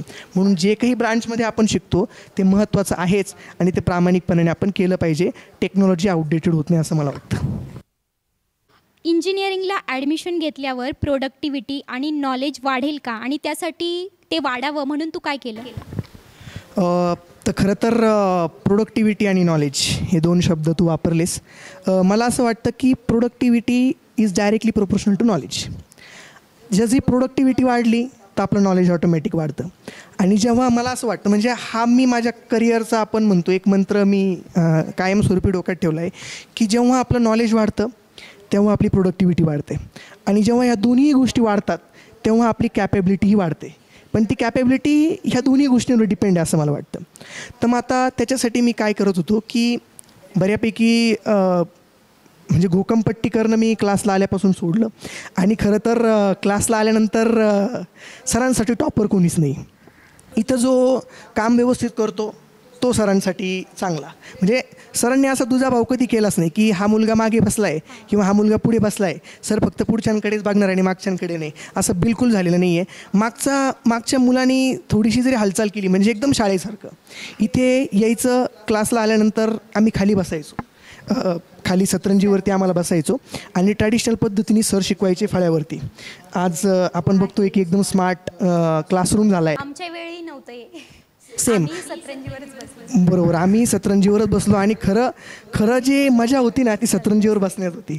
आणि त्याच्यातनं जेव्हा आम्ही शिकलो तर आता प्रोडक्टिव्हिटी आणि नॉलेज ती थोडीशी मला याच्याबद्दल पार्श्वभूमी सांगायची म्हणून मी हे सांगतो आहे. म्हणजे जेव्हा आमच्या वेळेला आम्ही क्लासमध्ये यायचो ना तर तेव्हा आम्हाला नोटबुक्स अलाउड नव्हत्या, नोटबुक्सवरती काही लिहिणं पण अलाउड नव्हतं. आणि सर सांगायचे मी सांगतो आहे तुम्ही ऐका. आणि ऐकल्यानंतर तेवढं पूर्ण 1 तासाचं काही सर सांगायचे ते पूर्ण व्यवस्थित लक्षात ठेवून गेल्यानंतर मी पटकन त्याच्या रनिंग नोट्स काढून घ्यायचो, मुद्दे ठेवायचो लक्षात आणि संध्याकाळी निवांत बसलो की ते पूर्ण व्यवस्थित त्या नोट्स सगळ्या वहीमध्ये लिहायचो. आता लिहिल्याने काय व्हायचं, आता प्रोडक्टिव्हिटीचा याचा संबंध काय की जेव्हा मी ते ऐकल्यानंतर ते मी लक्ष देऊन ऐकल्यामुळे ते व्यवस्थित मला समजायचं आणि समजल्यानंतर जेव्हा मी ते व्यवस्थित लिहून काढायचो तेव्हा ते पुन्हा माझी रिव्हिजन व्हायची किंवा मेमरीला परत एक, आणि कदाचित हाच सरांचा त्यामागचा हेतू असेल. आणि त्याच्यानंतर त्याच्याने माझी प्रोडक्टिव्हिटी वाढली असं मला वाटतं. म्हणजे मी मुलांना असं सजेस्ट करू शकतो इथे की जे काही आपण करतो तर त्याचं कुठेतरी एक लेखाजोखा आपण ठेवला पाहिजे. भरी समजा आपण मित्रांसोबत फिरतोय, मजा करतोय, पण जी गोष्ट झाली किंवा जी गोष्ट आपण शिकलो ती डिस्कस केली पाहिजे किंवा काही त्याच्यातनं आपली प्रोडक्टिव्हिटी वाढते असं मला वाटतं. दुसऱ्यांदा म्हणजे माझी एक वैयक्तिक माझी सवय होती की मी डायरी, मला लिहायची सवय. काही एखादी गोष्ट खूप आवडली, म्हणजे आयुष्यात खूप चांगली घडली तर ती गोष्ट मी त्याच्यात लिहिणार. एखाद्या गोष्टीचं मला वाईट वाटलं किंवा खूप मला म्हणजे डिमोटिवेट झाल्यासारखं वाटतंय तर मी ती गोष्टसुद्धा डायरीत लिहिणार आणि खाली लिहिणार की ही गोष्ट तुला क्लिअर करून पुन्हा मोटिवेट व्हायचं आहे. म्हणून मी डिमोटिवेट कधी माझ्या स्वतःला होऊ दिलं नाही. आणि माझी एक ती डायरी, माझी एक फ्रेंड होती माझ्यासोबत कायम की जिच्याशी मी गप्पा मारायचो. जे काही माझे काही विचार असतील मी त्याच्यात लिहायचो. काही माझं उद्याचं शेड्यूल असेल ते महत्त्वाचं असेल ते मी त्याच्यात लिहायचो. पण ह्या ज्या गोष्टी आहे ना ह्या मी जेव्हा मला असं एकटा असेल मी किंवा जेव्हा असं मला वाटतं की मी माझ्यावरती थोडंसं काम केलं पाहिजे तर तेव्हा त्या डायरीचा मी वापर केला आणि आजही करतो आणि ते कायमस्वरूपी करत राहील असं मला वाटतं की एक थोडंसं काहीतरी आपण आपल्या कामाचा लेखाजोखा कुठेतरी लिहिला पाहिजे. आणि मला असं वाटतं की त्या गोष्टीमुळे माझी एक प्रोडक्टिव्हिटी वाढली. आणि जे तुम्ही म्हणता नॉलेज, तर नॉलेज वाढलं ते माझं फक्त आणि फक्त टेक्नॉर्बिटमध्ये येऊनच. त्याचं कारण असं आहे की जेव्हा मी क्लास जॉईन करायचा होता तर कॉलेजला आमचं शिकवलं व्हायचं की फॉर लूपच्या आत फॉर लूप लागायचा. For I is equal to 0 त्याचं सिंटॅक्स, खाली for I is equal to 0 त्याचं सिंटॅक्स आणि फॉर लूप व्यवस्थित वर्क व्हायचा. आता वर्क होताना जेव्हा कोणीतरी शिकवायचं किंवा मी जे काही व्हिडिओ बघितले ते शिकवताना असे सांगायचे की फॉरच्या आत लूप येतो, त्याच्या आतनं परत बाहेर जातो, परत आत येतो, असं गोल गोल गोल गोल करून टाकायचे. पण तेव्हा मला तोपर्यंत कळत नव्हतं की अरे हा फॉरलूप वर्क होतो कसा. फॉरलूप आला की मी घाबरून जायचो, कोडमध्ये पाहायला घाबरून जायचो. मी तुम्हाला म्हणतो ना घोकंपट्टी आणि हो का ह्याच्यावरती आपला कायम जोर होता. मग ते केल्यानंतर जेव्हा क्लासला आलो आणि जेव्हा सरांनी फॉरलूपच आम्हाला 2 दिवस शिकवलं ना तेव्हा मी सरांना प्रश्न विचारला, सर मला एक प्रश्न आहे म्हटलं. तेव्हा आमचं ऑनलाईन, तुम्ही जसं म्हणता की कोविडमध्ये 3 गोष्टी होत्या, आमचा क्लास पण आपला ऑनलाईन होता. आणि सर म्हणायचे अरे मला करमत नाही आणि मला मुलांसोबत समोर बसून जे बोलायला मला कनेक्टिव्हिटी वाढते ना ती तुमच्याशी होत नाही. नवीनच बॅच सुरू झाली होती. मग तेव्हा सरांना मी प्रश्न विचारला की सर म्हटलं हे फॉरलूप वर्क होतं कसं सर, मला एक सांगता का, मला त्याचं लॉजिक माहीत नाही. आणि तेव्हा सरांनी ज्या पद्धतीने मला सांगितलं ना त्याच्यानंतर मी कुठे पण नाही का फॉरलूपची गरज, तिथे पण फॉरलूप, म्हणजे इतकं म्हणजे फॉरलूपच का आठवलं. तशा बऱ्याचशा गोष्टी आहेत पण फॉरलूप म्हणजे एक मला सांगायचं आहे की नॉलेज आपल्याला वाटतं की आपल्याकडे खूप नॉलेज आहे. मला असं वाटतं की हे वाटणं चुकीचं आहे.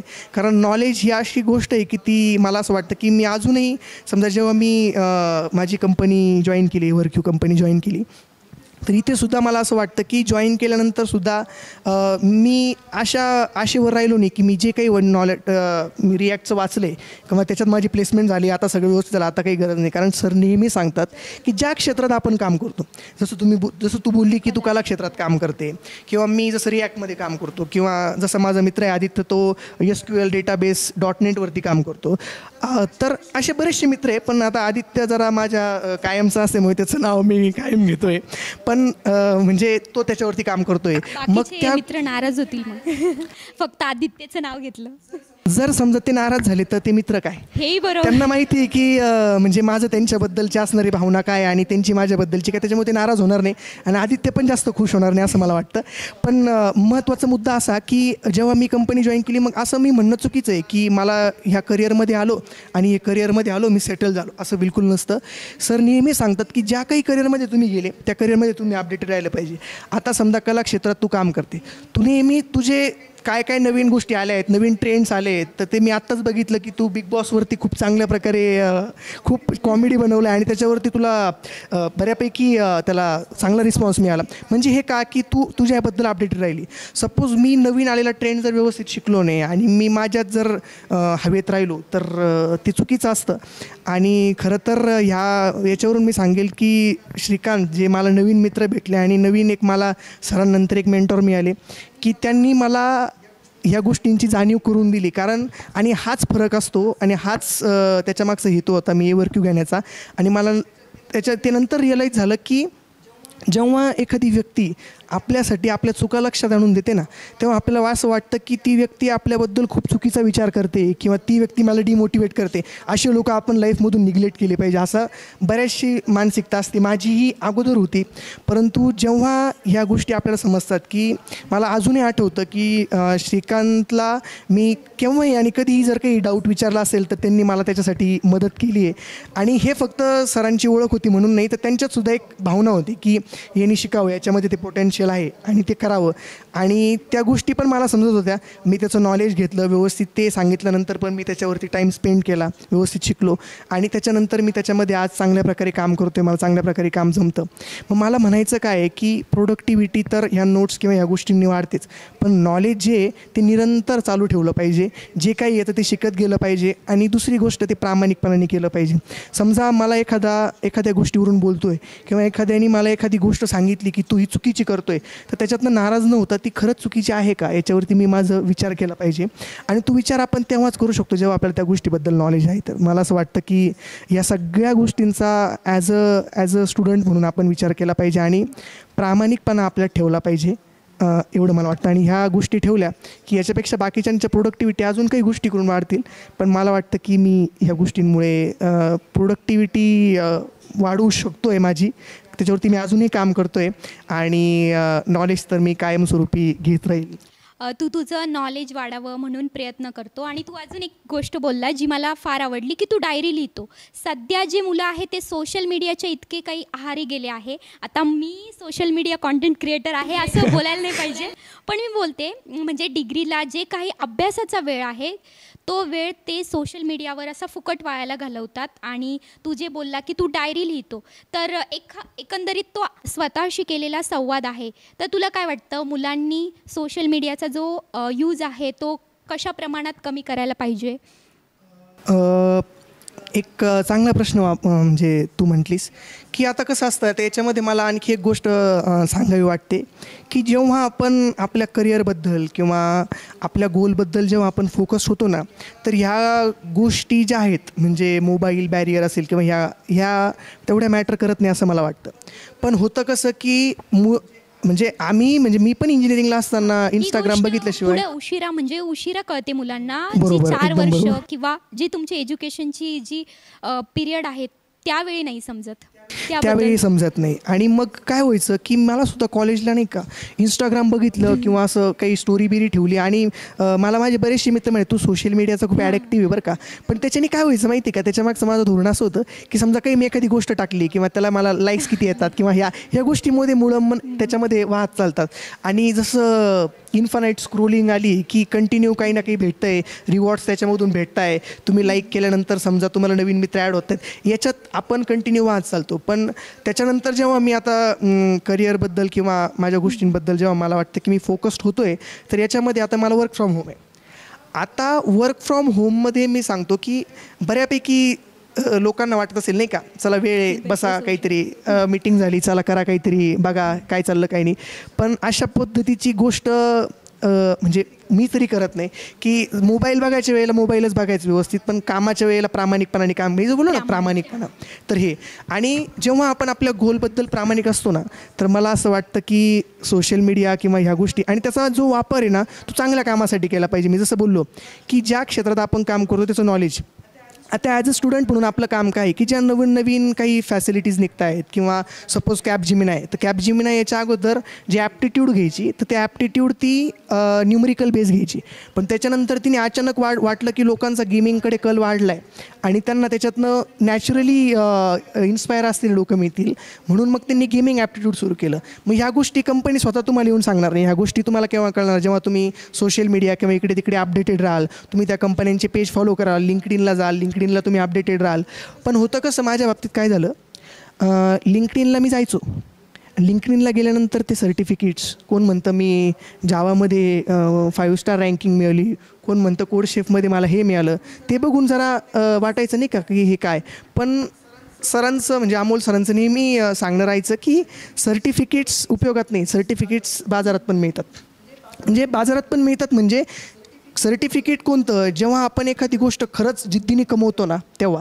आता बऱ्यापैकी त्याच्यानंतर ते सर्टिफिकेटची किंमत आहे, परंतु जर नुसते सर्टिफिकेट्स लावून जर आपण मार्केटमध्ये उतरत असू तर त्याला मला वाटतं की किंमत नाही. आणि राहिला प्रश्न सोशल मीडियाचा, तर सोशल मीडियाचं जेव्हा आपण फोकस होतो, मी तुम्हाला बोललं की तेव्हा त्याचा वापर कमी होतो असं मी अनुभवलं आहे, मला ते झालं आहे. आणि दुसरी गोष्ट म्हणजे मी नेहमी सकाळी उठल्यानंतर जेव्हा माझ्या दिवसाची सुरुवात करायचो, भलेही बाकीच्या काही गोष्टी असू द्यात, पण मी माझ्या आईवडिलांचा चेहरा माझ्या डोळ्यासमोर ठेवायचो. कारण मी इयत्ता 6वीपासून तर इंजिनिअरिंगच्या शेवटच्या वर्षापर्यंत असे 12 वर्ष मी घरापासून बाहेर काढलेत. म्हणजे आईवडिलांचं जे प्रेम त्यांचं माझ्यावरती आहेच आणि त्यात तर काही शंका नाहीच, परंतु जो काही सहवास आपण म्हणतो, जो काही त्यांचा मला मिळाला असता, तर तो मी या शिक्षणासाठी मिळाला आणि कदाचित त्याचं त्यांनाही दुःख आहे आणि मलाही आहे. पण मी त्यांचा चेहरा डोळ्यासमोर आठवायचो की माझे बाबा माझ्यासाठी किती प्रयत्न करतायत, माझे बाबा मला शिकवण्यासाठी किती मेहनत घेत आहेत. आणि माझी आई समजा तिला जरी तिचं शिक्षण कमी असलं, पण तिला मला एका यशाच्या शिखरावर जाऊन बघायचं आहे, तिचे असणारे माझ्याबद्दलचे स्वप्न. तर ह्या सगळ्या गोष्टी जेव्हा डोक्यात येतात ना, तर तेव्हा माणसाला वाटतं की आपण कुठंतरी बदललं पाहिजे किंवा स्वतःमध्ये बदल केला पाहिजे. नाही माझ्यासाठी, पण निदान या 2 गोष्टींसाठी. आणि मला असं वाटतं की जेव्हा आपण मोटिवेट असतो किंवा जेव्हा आपण आपल्या करिअरबद्दल फोकस असतो, तर सोशल मीडिया एवढा इम्पॅक्ट करत नाही असं मला वाटतं. खूप सुंदर. प्रत्येकाने आपल्या आईवडिलांविषयी रिस्पेक्टफुल असलंच पाहिजे, किंबहुना ते असतातच. माझा पुढचा प्रश्न, प्लेसमेंटचा अभ्यास कधी सुरू करावा आणि जे ऑन कॅम्पस आहे किंवा ऑफ कॅम्पस आहे याच्यातला फरक काय? तर विजया, मला असं वाटतं, जसं आपण बोललो बघ अगोदर, की जेव्हा प्लेसमेंटचा अभ्यास म्हणजे केव्हा सुरू करावा, की सेकंड इयर आणि 4th पहिलं सेमिस्टर, तर तो एक बेस्ट पिरियड आहे. पण दुसरा प्रश्न काय होता तुमचा? ऑन कॅम्पस आणि ऑफ कॅम्पस याच्यातला फरक. आता हा प्रश्न मी रिपीट करण्यासाठी एवढं विचारलं की ऑन कॅम्पस ऑफ कॅम्पस ही टर्मिनॉलॉजीज नसते असं मला वाटतं. ती टर्मिनॉलॉजीज आपण तयार केली आहे. कारण होतं असं की IIT NIT कॉलेज जे आहेत, मोठमोठे कॉलेज, गव्हर्मेंट कॉलेज, तिथे जे काही मुलं असतात ना, तर त्यांना ऑफ कॅम्पस ऑन कॅम्पस नावाची कन्सेप्ट नसते. त्यांना वाटत असतं की मी कंपनीमध्ये प्लेस व्हावं. आणि क्लासमध्ये सुद्धा सरांनी आत्तापर्यंत ऑन कॅम्पस किंवा ऑफ कॅम्पस नावाचा शब्द वापरला असं मला तरी कधी आठवत नाही. कारण जेव्हा मी जसं म्हटलो, आता परत आपण ह्या सगळ्या गोष्टींमधून फिरून एकाच ठिकाणी येतो, ते म्हणजे नॉलेज. जेव्हा आपल्याकडे नॉलेज असतं ना, तेव्हा कोणतीच कंपनी ऑन कॅम्पस किंवा ऑफ कॅम्पस नव्हते. आता मी एवर्क्यू जॉईन केली. एवर्क्यू ही कॉलेजला आलेली कंपनी नव्हती, मी ती रेफरल थ्रू जॉईन केली. पण जरी ते रेफरल थ्रू असेल, पण तिथे मला माझ्या स्वतःला प्रूफ करावं लागलं. आणि मला असं वाटतं की नुसतं ऑन कॅम्पस आणि ऑफ कॅम्पसचं डिफरन्शिएट करण्यापेक्षा आपण जर आपल्या म्हणजे मी ते केलं की मी त्या गोष्टींमध्ये जास्त पडलो नाही, ऑन कॅम्पस किंवा ऑफ कॅम्पस. जे पुढे येईल ते येईल. आता जे काम आहे ना ते व्यवस्थित करायचं. आता जे काम आहे ते एकदम चांगल्या प्रकारे करायचं. म्हणजे अगदी मला सांगावं वाटतं की जेव्हा सर ॲरे शिकवायचे ना, तर माझा एक मित्र आहे प्रणव आंबरे, त्याला आम्ही भाऊ म्हणतो, भाऊ आंबरे. तर प्रणवसोबत जेव्हा आम्ही बसायचो तर आमचे अक्षरशः भांडणं व्हायचे. नाही तो लूप तो म्हणायचा नाही, तो तसा नाही लावला पाहिजे, तो असा लावला पाहिजे. मी म्हणायचो अरे तसं नाही, तो इकडूनच लागला पाहिजे प्रणव. नाही तो म्हणायचा नाही तुला कळत नाही, ते मी सांगतो ते बरोबर. म्हटलं नाही रे, फॉर लूप मला चांगला कळाला आहे आता. तर तसं नाही सरांनी. पण मग एकदा सरांनी बघितलं, सर म्हणे आता तुम्ही तुमची वही आहे ना म्हणे, वही बाजूला ठेवायची, काय बोलायचं ना म्हणे ते एकमेकांशी डिस्कस करायला प्रॉब्लेम नाही. कारण काय करायचं सर जेव्हा विषय शिकवायचे ना तर तुला पण आता सांगायची गरज नाही, सर असे लाईनमध्ये फिरायचे म्हणजे आणि अशी भीती राहायची नाही का सर आले चला करा काहीतरी, म्हणजे इतक्या प्रकारे आणि एकदम हसत खेळत ते आम्ही करायचो. त्याच्यामुळे ऑन कॅम्पस ऑफ कॅम्पस या गोष्टीचा विषयच नाही. आणि मला नाही वाटत की क्लासमध्ये आता किती सारे मुलं आज जवळपास क्लासचे सगळ्याच बऱ्यापैकी मुलं चांगल्या चांगल्या कंपन्यांमध्ये काम करत आहेत. कोणीच हा विचार माझ्यामध्ये कधीच केला नसेल ऑन कॅम्पस ऑफ कॅम्पसचा. ती फक्त आपल्या मनाची धारणा आहे. मग मला असं वाटतं की ती धारणा बाजूला ठेवून सध्या जे आपण करतो त्याच्यावरती फोकस राहायचं, व्यवस्थित अभ्यास करायचा, नॉलेज गेन करायचं, लॉजिक बिल्ड करायचं, कॉन्फिडन्स येईल. कॉन्फिडन्स आल्यानंतर कॅपेबिलिटी वाढेल आणि सगळं व्यवस्थित होईल. पुढे जी कंपनी मिळायची ती चांगल्या प्रकारे मिळेल. पण ऑन कॅम्पस आणि ऑफ कॅम्पस असं तरी काही नसतं असं मला वाटतं. तू बरोबर बोलला की सरा म्हणजे खूप फ्रेंडली वातावरण असतं क्लासमध्ये, असं भीती नसती. तुला माहिती का सरांच्या क्लासमध्ये भीती कोणाला वाटते? जो ना ज्याला माहिती असतं की आपण परफेक्ट नाही आहे किंवा आपलं काहीतरी चुकलं आहे तोच सरांना घाबरतो. ज्यांनी परफेक्ट केलं आहे ना ते अजिबात सरांना घाबरत नाही. आणि किंवा ज्याला ना सरांचे एक आहे, सर ना डोळ्यांनी पण ओळखतात की कोणाचं काय, म्हणजे प्रोग्रॅमिंग जरी दिलं डोळ्यांनी ओळखतात की कोणाचं चुकलं आहे कोणी बरोबर केलं आहे. त्यामुळे सर ज्यांचं बरोबर आहे त्यांचं अजिबात बघणार नाही, ज्याचं चुकलं आहे ना सर त्याला उभं करणार. पण आता याच्यातच पुढे मला म्हणजे सांगावं असं वाटतं की एक शिक्षक असावा तर असं मला वाटतं की म्हणजे कसं असतं की शिक्षकांचे सुद्धा प्रकार असतात वेगवेगळ्या प्रकारचे. आपल्याला आपल्या आयुष्यात आपल्या जडणघडणीच्या याच्यात आपल्याला शिक्षक खूप महत्त्वाचा असतो. आणि मी जसं म्हटलो की ते माझ्यासाठी देव माणूसच आहे. आणि देवाबद्दल जास्त आपण बोलू शकत नाही कारण तेवढं आपलं नसतंच देवाबद्दल बोलणं. कारण मी स्वतः म्हणजे माझ्या सरांशी भरपूर जवळून माझ्या सरांशी संपर्क आला. आता याच्यात फक्त एक थोडक्यात मी इन्सिडंट सांगतो की म्हणजे एक शिक्षक कसा असतो बघा की जर समजा मला एखादी गोष्ट खरंच डिमोटिवेट होत असेल तर सर मला स्वतःहून विचार चैतन्य काय प्रॉब्लेम काय तुम्हाला, काही अडचण वाटते का किंवा काय, तर ही गोष्ट तुम्ही अशी केली पाहिजे किंवा ते. तर त्या गोष्टींनी मला म्हणजे सरांचं खूप मार्गदर्शन लाभलं. आणि आजही माझ्या आईबाबांनंतर मी जसं तुम्हाला म्हटलं की सर मला बोलले तू रिॲक्ट शिकशील का, सर बोलले म्हणजे काहीतरी केलं आहे मग करायचं. सर जर बोलली ही कंपनी नको घेऊ तर नाही घ्यायची. म्हणजे इथपर्यंत माझं आणि आजही आहेत की सर समजा जर मला म्हटले की चैतन्य तू इथं चुकतोय, ती पूर्व दिशा, सर बोलतील ती पूर्व दिशा. कारण पूर्व दिशा का, कारण सर म्हणजे फक्त हे माझ्याबद्दल नाही, हे माझ्या बरोबर असलेल्या किंवा तुझ्याबरोबर असलेल्या किंवा सगळ्या मुलांबद्दल. आणि असं कधीच नाही की हा टेक्नो ऑर्बिटचा आहे मगच याला गायडन्स किंवा हा टेक्नो ऑर्बिटचा नाही मगच तुला गायडन्स. सर आधी सोल्युशन देतात, हे मला आवडतं. आणि एकदा माझा असा एक छोटा इन्सिडन्स सांगतो.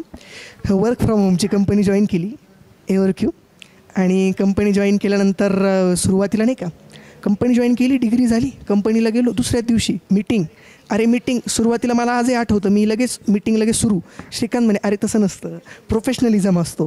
मग अशा गोष्टी म्हणजे श्रीकांत मग त्यांनी सांगितलं. आणि झालं कसं की त्या पिरियडमध्ये ना एक 2-4 महिने 6 महिने जेव्हा आपण नवीन काम करतो ना एखाद्या गोष्टीवर, तर ते मला टेक्नॉलॉजी नवीन होती आणि मला कळलं की मला अजून काम करावं लागतं बरं का. पण सगळं कोणी दिसत नव्हतं. म्हणजे माझा स्वभाव बोलका, मित्रांमध्ये कायम बोलणार, पण कंपनीत गेलो आणि वर्क फ्रॉम होम जॉईन केलं, माणूसच नाही कोणी बोलायला. म्हणजे असं माझ्याशीच बोलायचं, ते सगळं मॅनेज करायचं. मग मी सरांना फोन करायचो, सर मला गाईड करा ना, सर मला हे सांगा ना. मग काय झालं, सरांनी एकाएकी फोन माझा घेणं बंद केलं. मग मला वाटलं की अरे सर का माझा फोन बंद करतायत, माझ्याकडून काही चुकलं काय, काही हे झालं काय. मग मी परत ट्राय करायचो. असं मी कंटिन्यू महिनाभर केलं. मग त्याच्यानंतर म्हटलं आता सर फोन घेत नाही ना, आता डायरेक्ट क्लासवरती जायचं. आणि सरांचं लेक्चर चालू होतं, मी खाली आपल्या ऑफिसमध्ये थांबलो. म्हटलं मला सरांना आज भेटायचंच आहे. मग म्हणजे एक गुरु आणि शिष्याचं नातं कसं असतं मला याच्यात 2 मिनटात सांगायचं फक्त की मी सरांची वाट, मग खाली आपले बंटी दादा होते, तर ते मला बोलले की 1-2 मिनटं तू जाऊन ये बाजूला, मी सर आले का सरांना सांगतो की चैतन्य आला आहे, 2 मिनटं बोलायचं आहे. म्हणजे ओके. मग मी म्हटलं मी दादा मला सांग बरं का, म्हटलं मी लांबून आलो आहे, सरांना भेटायचं आहे मला. मग मी कॉलेजला गेलो आणि सर आले आणि सर गेले पण.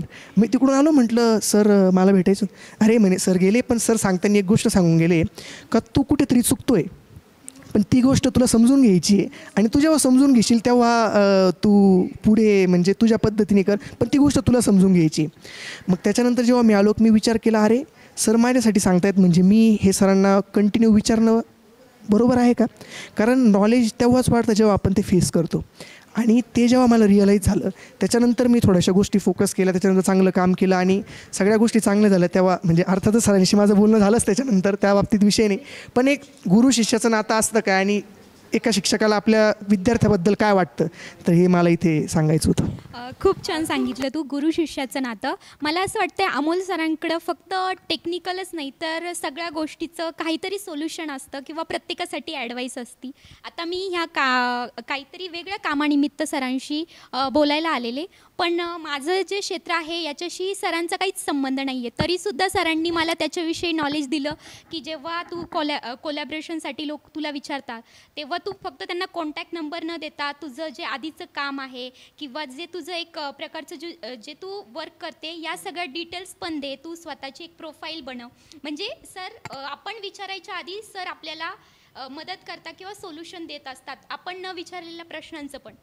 आणि याच्यात पुढे फक्त एक म्हणजे टेक्नॉर्बिट ह्या माझ्या कल्पवृक्षाबद्दल मला सांगावं वाटतं की कसं असतं की जेव्हा आता टेक्नॉर्बिटमध्ये आता मुळात जर बघितलं तर फक्त टेक्निकल संस्कार तर याच्यावरती होतातच. जशी आपली टॅगलाईन आहे आपल्या टेक्नॉर्बिटची की आम्ही टेक्निकल संस्कार करतो आणि ते झालेच आपल्यावरती. हे तुलाही माहिती आहे, मलाही माहिती आहे आणि आपण बघतो पण आहे.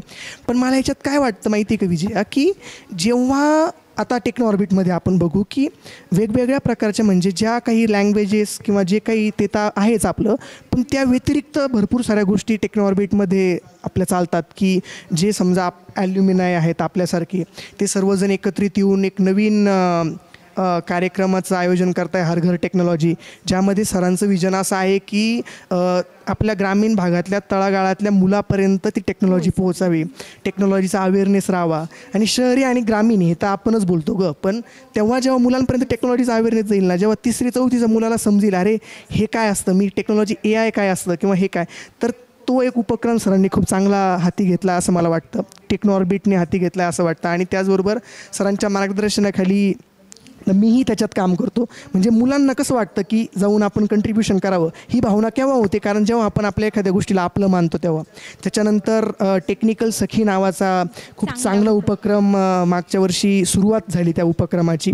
आणि त्या कार्यक्रमामध्ये जे लेडीजला जे डे टू डे लाईफमध्ये जे प्रॉब्लेम फेस करावे लागतात त्याच्यावरती आपण टेक्निकली कसं सोल्युशन देऊ शकतो ते विजन मागच्या वर्षीच आपण बघितलं. आणि त्याच्यावरती भरपूर सारे, मी तर म्हणतो की तेव्हा आम्ही सगळे होतो, पोस्टर प्रेझेंटेशन झाले, त्याच्यामध्ये व्हेरियस मुलींच्या सिक्युरिटीबद्दल किंवा ते कसं करू शकतो आपण याच्यावरती मुलींनीच सांगितलेलं सोल्युशन हे त्याच्या टेक्निकल सखी कार्यक्रमाचं होतं.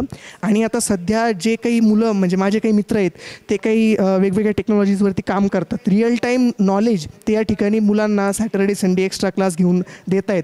तर ह्या सगळ्या गोष्टी जे मुलांसाठी आयोजित करतात, कारण सरांनी आपल्याला, आपण टेक्नॉर्बिटमध्ये आलो किंवा सरांची भावना हीच नाही आहे की मुलांनी फक्त मी जी प्रोग्रामिंग लँग्वेज शिकवलं ती शिकावी. ज्या काही गोष्टी आजूबाजूला घडत आहेत ह्या सगळ्या गोष्टींचं सुद्धा नॉलेज मुलांना भेटावं. आणि मला चांगलं वाटतं की आमच्या वेळेला सरांनी एक ऑर्गनायझेशन पद्धत आणली होती. तुला तर माहिती आहे टेक्नॉर्बिट आपल्या क्लासमध्ये सगळं मेल थ्रू चालतं. म्हणजे प्रोफेशनल एटिकेट्स हे आपल्याला सेकंड इयरला असतानाच कळतात की प्रोफेशनली कसा मेल केला पाहिजे. आणि सुट्टी घ्यायची म्हटल्यानंतर तर 8 दिवस सरांना सांगायचं, जर समजा अचानक सुट्टी घेतली तर तू गेटमधून तिकडे म्हणजे आतमध्ये येणार नाही, तू जा. आणि तू जा म्हणण्यापेक्षा तो जाण्यासाठीच आलेला असतो, पण तो म्हणतो की एकदा सरांना आलोय मी, हे दाखवून देऊ. मग जा म्हटल्यानंतर तो निघून जातो आणि दुसऱ्या दिवशी परत सर त्याला म्हणतात की कालचं सगळं रेकॉर्डिंग बघितली का नाही, म्हणजे असं. मग ही झाली मेल एटिकेट्स किंवा याच्याबद्दलची गोष्ट, ती चांगल्या प्रकारे टेक्नॉर्बिटमध्ये होते असं मला वाटतं. होता की कंपनीमध्ये काम करत असताना काय महत्त्वाचं आहे, नॉलेज, तुमचं लॉजिक, कम्युनिकेशन की कॉन्फिडन्स? मला असं वाटतं की मी जसं बोललो बघ, नॉलेज, कॉन्फिडन्स, त्याच्यानंतर कम्युनिकेशन ह्या एकमेकांशी रिलेटेड गोष्टी. जर तुमचं लॉजिक चांगलं असेल तर तुमचं नॉलेज चांगलं होतं. जर तुमचं तुमचं नॉलेज चांगलं असेल तर लॉजिक तुमचं चांगलं आहे असं वाटतं. जेव्हा तुमच्या ह्या दोन्ही गोष्टी चांगल्या आहेत त्याच्यानंतर तुमचं कम्युनिकेशन सुधारतं आणि कॉन्फिडन्स पण वाढतो. आता सध्या ChatGPT सारख्या AI चॅट BOTमुळे खरंच जॉब जाण्याची किंवा न मिळण्याची किती शक्यता आहे? बरोबर प्रश्न विचारला बरं का. म्हणजे आता याच्यावरती मी पण बऱ्यापैकी बघितलं की ChatGPTने आपल्याला वाटतं आहे की ChatGPTने आपले किंवा ChatGPT सारखे AI टूल्सने आपले जॉब जातील, परंतु किती म्हणजे एक 20-30% जॉब आपण म्हणू शकतो की 20-30% प्रमाणात जॉब प्रभावित होऊ शकतात. परंतु आता बघा गुगल पण आलं होतं एकेकाळी. गुगल आल्यानंतर आपण गुगलला एखादी गोष्ट सर्च करून आपल्याला क्विकली भेटायला लागली. मग त्याचा अर्थ असा नाही झाला की गुगलमुळे लोकांच्या प्लेसमेंट्स गेले, असं झालं का? आजही समजा आपण गुगलचा वापर करून आपल्या कामामध्ये यूज करून त्याच्यामधून नॉलेज घेऊन आपण पुढे जातो आहे. तसं सिमिलरली AIचा समजा 20-30% जॉब प्रभावित होण्याची दाट आहे शक्यता असं मला वाटतं. परंतु त्याच्यातसुद्धा AIमुळे आपले जॉब जाण्याची शक्यता नाही आहे. आपल्या जॉबचं नेचर चेंज होण्याची शक्यता आहे. म्हणजे वेगवेगळ्या क्षेत्रामध्ये जिथं रिपिटिव्ह टास्क आहे किंवा जिथं एखादी गोष्ट खूप कंटिन्युअसली करावी लागते त्या ठिकाणी आपण AI इंटिग्रेशन करू शकतो. पण ते इंटिग्रेशन करून लोक किती प्रमाणात ते ॲडॅप्ट करतात आणि ॲडॅप्ट केल्यानंतर त्यांना जे प्रॉब्लेम्स येत आहेत त्याच्यावरती सोल्युशन्स कसे येतील, तर मला वाटतं की त्याच्यामुळे अजून नवनवीन संधी उपलब्ध होतील.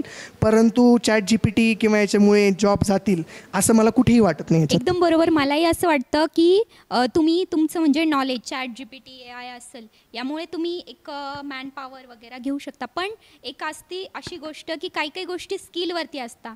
ते स्किल किंवा नॉलेज, आता माझं कला क्षेत्र आहे तर कितीही पुढं म्हणजे कितीही सुधारणा झाली, किती AI प्रोग्रॅमिंग वगैरे आलं तरी ते कला क्षेत्राशी निगडीत किंवा या गोष्टी नाही करू शकत. त्यामुळे जॉब जाणं किंवा नाही जाणं हे या गोष्टीमुळे नाही होणार, आपल्या स्किलवरती पण डिपेंड असतं. एकदम बरोबर. आता हा प्रश्न विचारू की नाही मला माहीत नाही आहे, कारण हा माझा पर्सनल प्रश्न आहे. तर तुझं एकंदरीत पॅकेज किती? कसं आहे विजया, आता तुला चांगल्या प्रकारे माहिती आहे की मुलीला वय आणि मुलाला पॅकेज विचारायचं नसतं. पण तरी समजा आता प्रश्न विचारलाच आहे तर कसं असतं, काहींना पॅकेज चांगलं असतं. म्हणजे आता माझ्या मित्रांना काहींना पॅकेज चांगलं आहे, टेक्नॉलॉजी त्यांना नाराज केलं. काहींना टेक्नॉलॉजी चांगली आहे, पॅकेज कमी आहे. पण त्या अर्थाने जर बघितलं तर माझं व्यवस्थित आहे असं मला वाटतं. ठीक आहे व्यवस्थित. तुझ्या प्रोफेशनल जर्नीमध्ये अर्थात तुझं प्लेसमेंट मिळण्यामध्ये अमोल सरांचा कसा रोल आहे? आता खरं सांगायचं ठरलं तर जे काही मला ज्ञान मिळालं ना ते क्लासमध्ये आल्यानंतर मिळालं. आणि दुसरी गोष्ट, ज्या मी ह्या व्हेरियस ॲक्टिव्हिटीज तुला बोललो त्याच्याबद्दल जे तुला सांगितलं त्या गोष्टींनी माझी प्रोडक्टिव्हिटी इन्क्रीज झाली.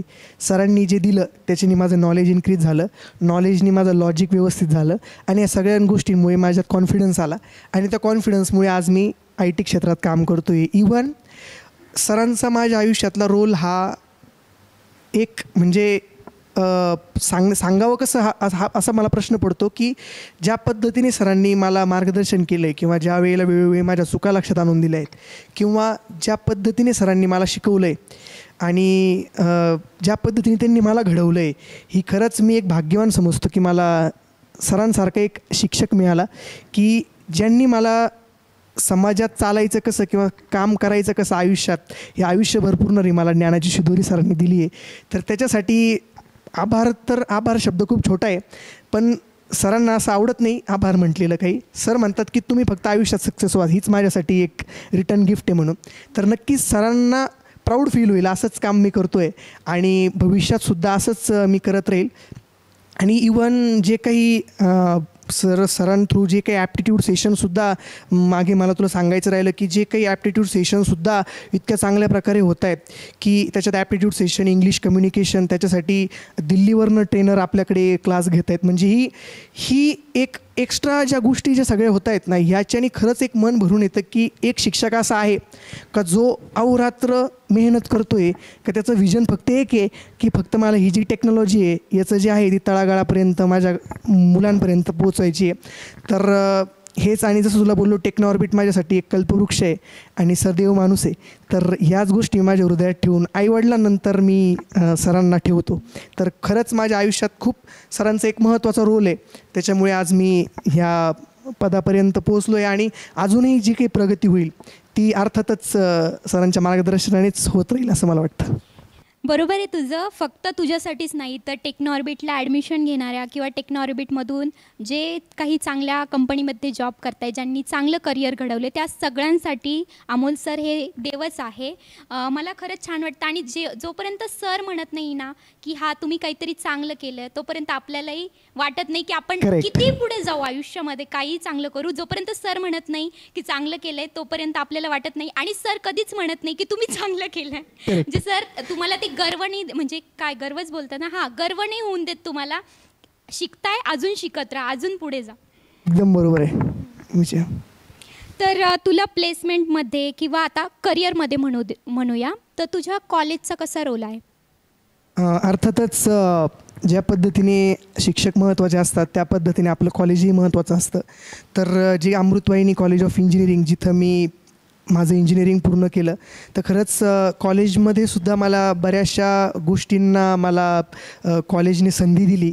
अर्थातच ज्या कॉलेजच्या ट्रस्टी आहेत आदरणीय श्रेयू मॅम, त्यांनीसुद्धा त्यांचं ज्या पद्धतीचं कॉलेज बनवण्यामागचं ज्या पद्धतीचं चांगलं विजन आहे, ते ज्या पद्धतीच्या नवनवीन संकल्पना ज्या IIT किंवा NIT सारख्या मोठमोठ्या कॉलेजेसमध्ये ज्या आहेत इम्प्लिमेंट, ते संगमनेरमध्ये असून अमृतवाहिनी कॉलेजमध्ये त्या गोष्टी आहेत. नवनवीन लॅब असतील किंवा मुलांसाठी ज्या नवनवीन संकल्पना असतील त्या त्यांच्या मार्गदर्शनाखाली चालतात. त्याच्यानंतर कॉलेजचे जे माननीय प्राचार्य डॉक्टर M. व्यंकटेश सर, त्यांचंसुद्धा जे विजन आहे कॉलेजबद्दल किंवा मुलांच्या करिअरबद्दल ते सुद्धा एकदम चांगलं आहे. आणि कदाचित ह्या सगळ्या गोष्टींमुळे करिअरला एक इन्हान्स होत गेली. आणि डिपार्टमेंटला असतानासुद्धा मला माझ्या बऱ्याचशा शिक्षकांचं म्हणजे एक म्हणून ना म्हणजे मला पहिल्यापासून शिक्षक प्रेमी आहे मी. मला आपल्या सरांसोबत बोलायला आवडतं, सगळ्यांसोबतच. तर मला ते सुद्धा सगळ्या माझ्या जे डिपार्टमेंटचे सर आहे तेवढे त्यांचे मार्गदर्शन लाभले. ते सोडता पण मला बऱ्याचशा लोकांचं मार्गदर्शन लाभलं, त्यांचं तर मी ऋणी आहेच. आणि जो मेधा महोत्सव होतो पूर्ण महाराष्ट्रातला एकदम सर्वोत्कृष्ट महोत्सव मानला जातो, तर त्याच्यासुद्धा कोर कमिटीमध्ये काम करण्याची संधी मला कॉलेजने दिली. तर ह्या सगळ्या गोष्टींमुळे माझी प्रोडक्टिव्हिटी वाढली. आपण परत प्रोडक्टिव्हिटी आणि याच्याने मला प्रोफेशनलिझम माझा वाढला. आणि मला एक कळलं की आपण प्रामाणिक असलो ना, देव देतो. बरोबर आहे, प्रामाणिक असेल तर देव देतोच, नक्कीच देतो. मला असं म्हणायचं आहे, हा प्रश्न माझा नाही आहे तर बऱ्याचशा मुलांचा आहे की जे IT क्षेत्रामध्ये नव्याने येऊ पाहत आहेत किंवा ज्यांनी इंजिनिअरिंगला ॲडमिशन घेतलेलं आहे, मग अशा मुलांना तू काय सजेशन देशील की त्यांनी कसं त्यांच्या करिअरमध्ये ग्रो करण्यासाठी काय महत्त्वाचं आहे? सजेशन म्हणजे एक मी सांगेल की आपण सपोज काही मेकॅनिकल बॅकग्राऊंडचे मुलं I टीमध्ये येऊ पाहत आहेत किंवा जे काही अजून बाकीच्या ब्रांचेसचे मुलं असतील किंवा ITचेच मुलं ज्यांनी अजून त्यांच्या प्रोग्रॅमिंगची सुरुवात केलेली नाही आहे, त्यांना पहिलं तर मी असं सजेस्ट करू इच्छितो की जर समजा तुम्हाला वाटत असेल की, मी म्हणत नाही की फक्त क्लासच लावला पाहिजे, परंतु जर समजा असं तुम्हाला निरीक्षणात येत असेल की माझं जे नॉलेज आहे ते मला रिसोर्सेस पाहिजे तसे मिळत नाही, मी प्रयत्न करतो आहे, तर क्लास हा पर्याय योग्य आहे असं मला वाटतं की ज्याच्यात तुम्हाला योग्य दिशा आणि दशा मिळेल. आणि राहिला प्रश्न दुसरा की नवीन करिअरमध्ये येण्याचा, तर आत्मविश्वास नावाची गोष्ट आपल्यामध्ये कायमस्वरूपी ठेवली पाहिजे. आणि दुसरी गोष्ट म्हणजे सातत्य. आत्मविश्वासाला सातत्याची जोड मिळाली की नक्कीच आपण यशाच्या पथावरती चालतो. आणि ती गोष्ट आपल्याला कायमस्वरूपी लक्षात ठेवली पाहिजे की होतं कसं की बरेचसे समजा आता माझ्या मनात पण एक वाटायचं मला की जेव्हा मुलं एखाद्याच्या प्लेसमेंटबद्दल चर्चा करतात पण जो करत नाही ना त्याच्या मनात तो कुठेतरी डिमोटिवेट होत असतो. एखाद्याला वाटत असतं की राव मी प्रयत्न करतोय पण होत नाही आहे किंवा माझ्याकडून प्रयत्नच होत नाही आहे. तर अशा वेळी खचून न जाता नेहमी स्वतःला सांगत राहायचं आहे की ज्या पद्धतीने दिवस त्याचे आलेत त्या पद्धतीने दिवस तुझेही येतील. फक्त मेहनत करत राहा, प्रयत्नांबद्दल प्रामाणिक राहा. प्रयत्नांचं फळ जे असतं ना ते लेट मिळतं, याचं मी खरंच अनुभव मिळाला आहे मला याचा, की प्रयत्न करत राहायचं, प्रामाणिकपणा ठेवत राहायचा आणि जे आपल्याला करायचं आहे ना त्याच्याबद्दल फोकस राहायचं. बाकी आपल्याला आता मला सरांसारखे एक चांगली व्यक्ती मला मार्गदर्शन म्हणून मिळाली, तर तर आता क्लास तर आहेच मार्गदर्शनासाठी तुम्हाला, पण जर समजा ह्याच्यापेक्षा पण वेगळ्या काही तुमच्या गोष्टी असतील, तुम्हाला आयुष्यात खूप चांगले लोक मिळतील की ज्यांच्या सल्ल्याने तुम्ही चालाल. आणि आयुष्यात नेहमी एक पॉझिटिव्ह एनर्जी आपल्यात ठेवली पाहिजे की जी एनर्जी तुम्हाला यशाच्या शिखरापर्यंत घेऊन जाईल. आणि तीच एनर्जी आपल्या धमन्यांमध्ये काहीतरी करण्याची जिद्द तयार करते. आणि आपल्याला जो डिमोटिवेशन किंवा ज्या गोष्टी आपल्याला सल्ले ह्या ज्या गोष्टी येतात ना, त्या सगळ्यांच्या वाऱ्याला चिरून यशाच्या शिखरापर्यंत घेऊन जाते असं मला वाटतं. म्हणून नेहमी मोटिवेट राहा, नेहमी काहीतरी करण्याची जिद्द ठेवा, काम कोणतंही असो प्रामाणिकपणा ठेवा. आणि कदाचित मला वाटतं की सरांना त्याच गोष्टी माझ्यात वाटल्या म्हणून सरांनी मला रेफर केलं. नाही तर जनरली सर रेफरल कोणाचं देत नाही असं मला वाटतं, पण मी सरांचं पण आभारी आहे त्याबद्दल. तू जे बोलला की जे खूप वेळेनंतर जे वेळ घेऊन जे यश मिळतं ना, ते खरंच खूप छान मिळतं. याचं उदाहरण मी सुद्धा देऊ शकते. जेव्हा मी 2 वर्ष काहीच केलं नाही, म्हणजे अगदी घरी बसून होते आणि माझ्यासोबतचे जे पण लोक होते, मुलं होते, जे माझ्यासोबत जे माझे बॅचमेट होते, ते सगळे कुठे ना कुठे काम करत होते, कंपनीत जॉब करत होते, पुढे एज्युकेशन करत होते. त्यावेळी मला असं वाटलं की आपण कुठेतरी मागं आहोत, कमी आहोत. आणि मी खूप स्वतःला म्हणजे मी काहीच नाही, युजलेस समजत होते. पण मला एवढं होतं की जे बाकीचे करतायत ते मला करायचं नाही आहे का. म्हणजे सकाळी काय तुमचं जॉबचं टायमिंग 10 ते 5 असं काही जो टायमिंग असेल कोणताही, तो मला त्या टायमिंगमध्ये जॉब नव्हता करायचा. मला माझ्या ह्याच्यावरती जॉब करायचा होते जिथे मी आनंद मिळवू शकेल. आणि खरंच तू बोलला ते योग्य आहे की जे उशिरा मिळतं ते यश जे मिळतं ते खूप टाईमपर्यंत राहतं आणि काहीतरी वेगळंच मिळतं. आता तू बऱ्यापैकी सगळ्यांना मार्गदर्शन केलं किंवा तुझं जे नॉलेज आहे ते आमच्यासोबत शेअर केलं. यशस्वी करिअरचा तंत्रमंत्र जी टॅगलाईन आहे त्याप्रमाणे तू तुझे काही तंत्रमंत्र आम्हाला सांगितले. तर तुला काय वाटतं, कशी झाली आजची पॉडकास्ट, किंवा तुला आम्हाला काही सजेशन द्यायचे असेल, टिप ऑफ द पॉडकास्ट आपण म्हणूया, तर ती काय असेल?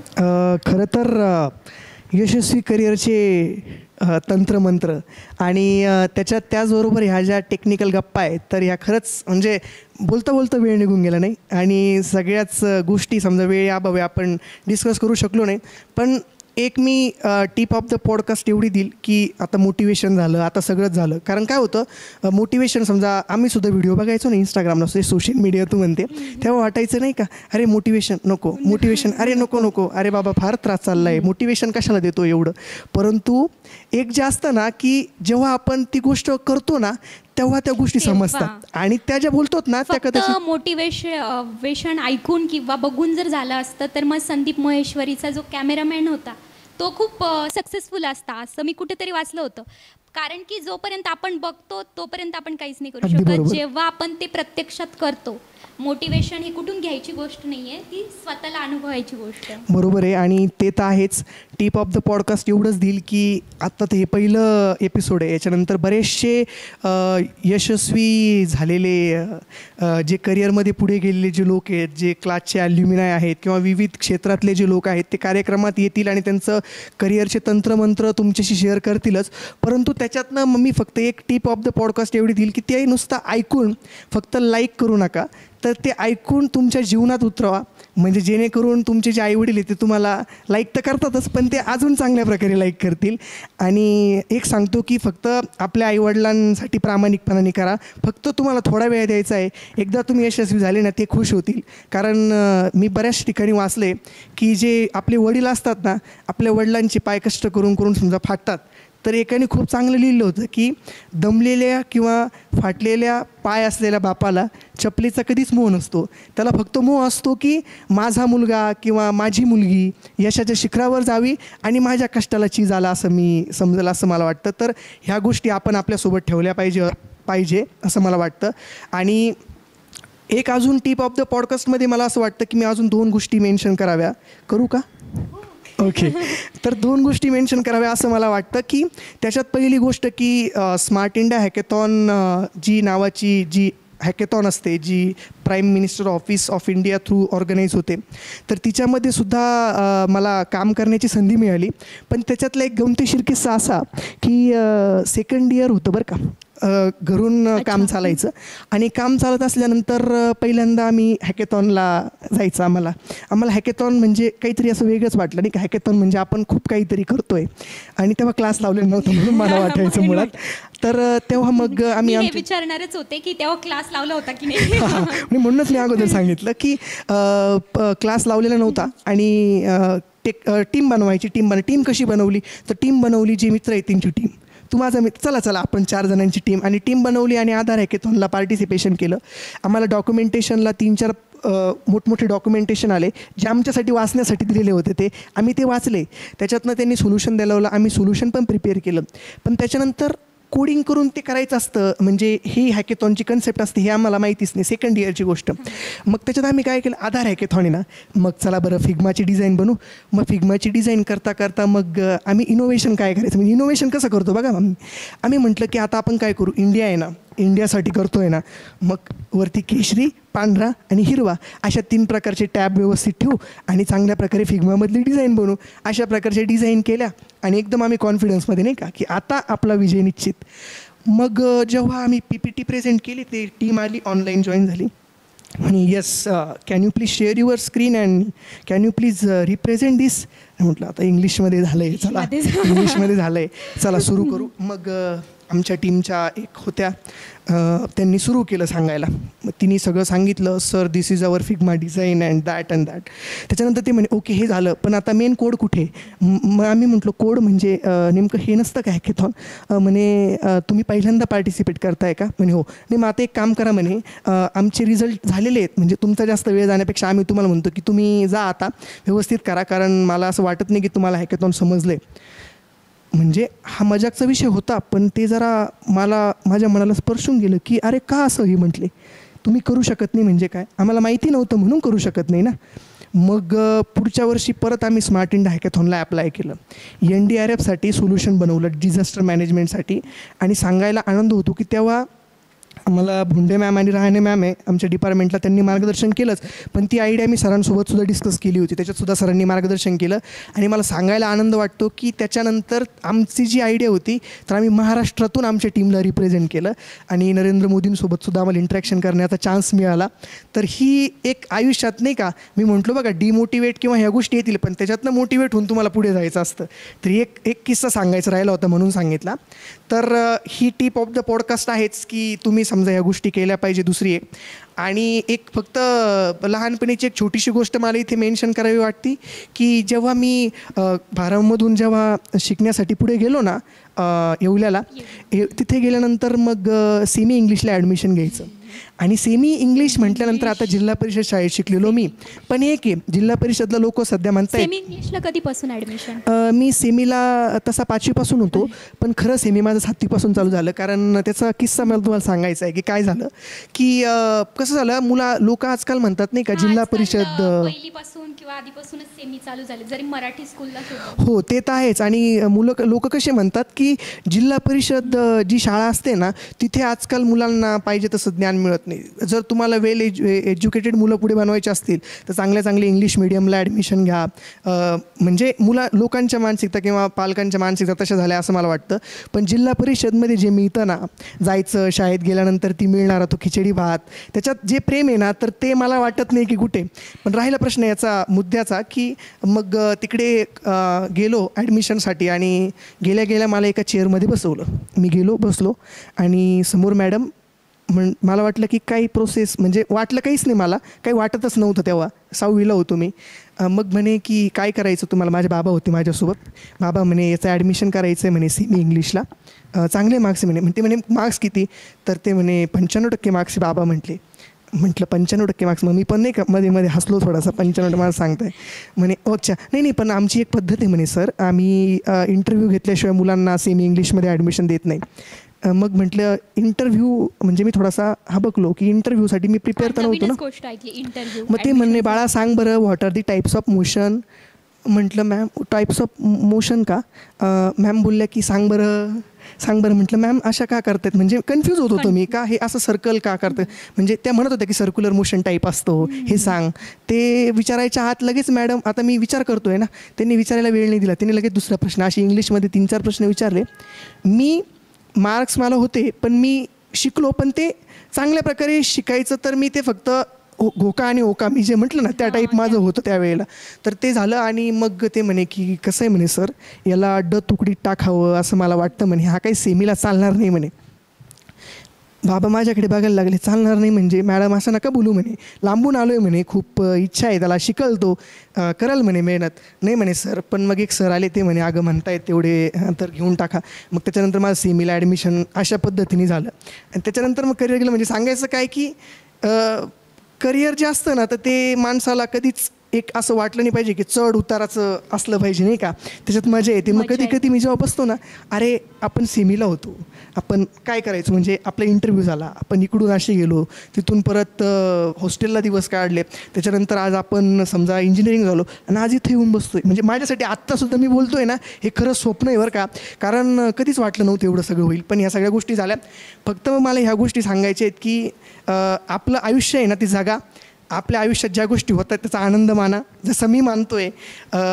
आठवणी खूप साऱ्या असतात, त्या मनात साठवून ठेवू नका, बोलके व्हा, व्यक्त व्हा. कधी तुम्हाला आज लोक असतील, उद्या असतील, पण कधीतरी ते तुमच्याशी चांगल्या प्रकारे बोलतील. आणि प्रामाणिक राहा, हीच मला वाटतं की टिप ऑफ द पॉडकास्ट आहे. आणि माझ्या तर मी तर समजा आता मी तुम्हाला म्हटलं की वेगवेगळ्या ॲक्टिव्हिटीजमध्ये क्लाससोबत मी काम करतोच, परंतु हा जो टेक्निकल गप्पा कार्यक्रम आहे हा मला वाटतं की येणाऱ्या पिढीला किंवा जे आत्ता बघतायत किंवा जे काही आत्ता आम्हाला ऐकतायत तर त्यांच्या करिअरला एक नवीन आकार आणि एक नवीन दिशा देणारा ठरेल असं मला वाटतं. आणि सरांचा मी एक पुन्हा नमस्कार करतो, ते गुरु आहेत माझे.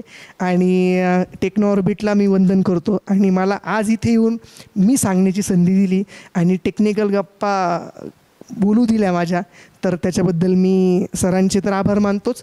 आणि तुलाही थँक्यू सो मच म्हणतो की खूप छान पद्धतीने आपलं डिस्कशन झालं आहे. सो दिस इज दी पॉडकास्टची जी एंड लाईन म्हणतो ना, तर ती मला असं वाटतं की ती असेल. बरोबर बोलला तू की खडतर प्रवासामधूनच एक चांगलं करिअर घडत असतं. आणि तुझा आत्तापर्यंतचा जो प्रवास आहे किंवा करिअर आहे ते तर चांगलं आहेच. या कार्यक्रमाच्या निमित्त तुला शुभेच्छा देते की तुझं यापुढे सुद्धा जे करिअर असेल ते खूप उत्तम व्हावं. पॅकेज काही तू सांगितलं नाही, पण यापेक्षाही चांगलं आत्ता घेतो, यापेक्षाही चांगलं पॅकेज तुला मिळो, हीच मी एक प्रार्थना करते, विनंती करते. आणि थँक्यू सो मच चैतन्य, तू तुझ्या वेळात वेळ काढून आमच्या टेक्निकल गप्पा यशस्वी करिअरचा तंत्रमंत्र या कार्यक्रमामध्ये आलास आणि तुझं जे नॉलेज असेल ते सर्वांसोबत शेअर केलं. नक्कीच IT क्षेत्रात नवीन येऊ पाहणाऱ्या विद्यार्थ्यांना त्याचा उपयोग होईल. थँक्यू सो मच पुन्हा एकदा. आणि तुलाही खूप खूप शुभेच्छा. आणि वेळात वेळ काढून येणं हा प्रश्न शब्दच चुकीचा आहे सरांसाठी काही पण. Thank you so much. चला तर मग मित्रांनो, तुम्हाला कसा वाटला हा व्हिडिओ? मला खात्री आहे तुम्हाला हा व्हिडिओ नक्की आवडला असेल. तुम्हाला जर अजून अशा नवनवीन व्हिडिओ पाहायच्या असतील किंवा इंटरव्ह्यूज ऐकायचे असतील आणि यशस्वी करिअरचे तंत्रमंत्र घ्यायचे असेल तर तुम्ही टेक्नो ऑर्बिटच्या या चॅनलला नक्की सबस्क्राईब करा. सोबतच टेक्नो ऑर्बिटच्या ऑफिशियल पेजला इंस्टाग्रामवरती जाऊन फॉलो करा. Thank you so much.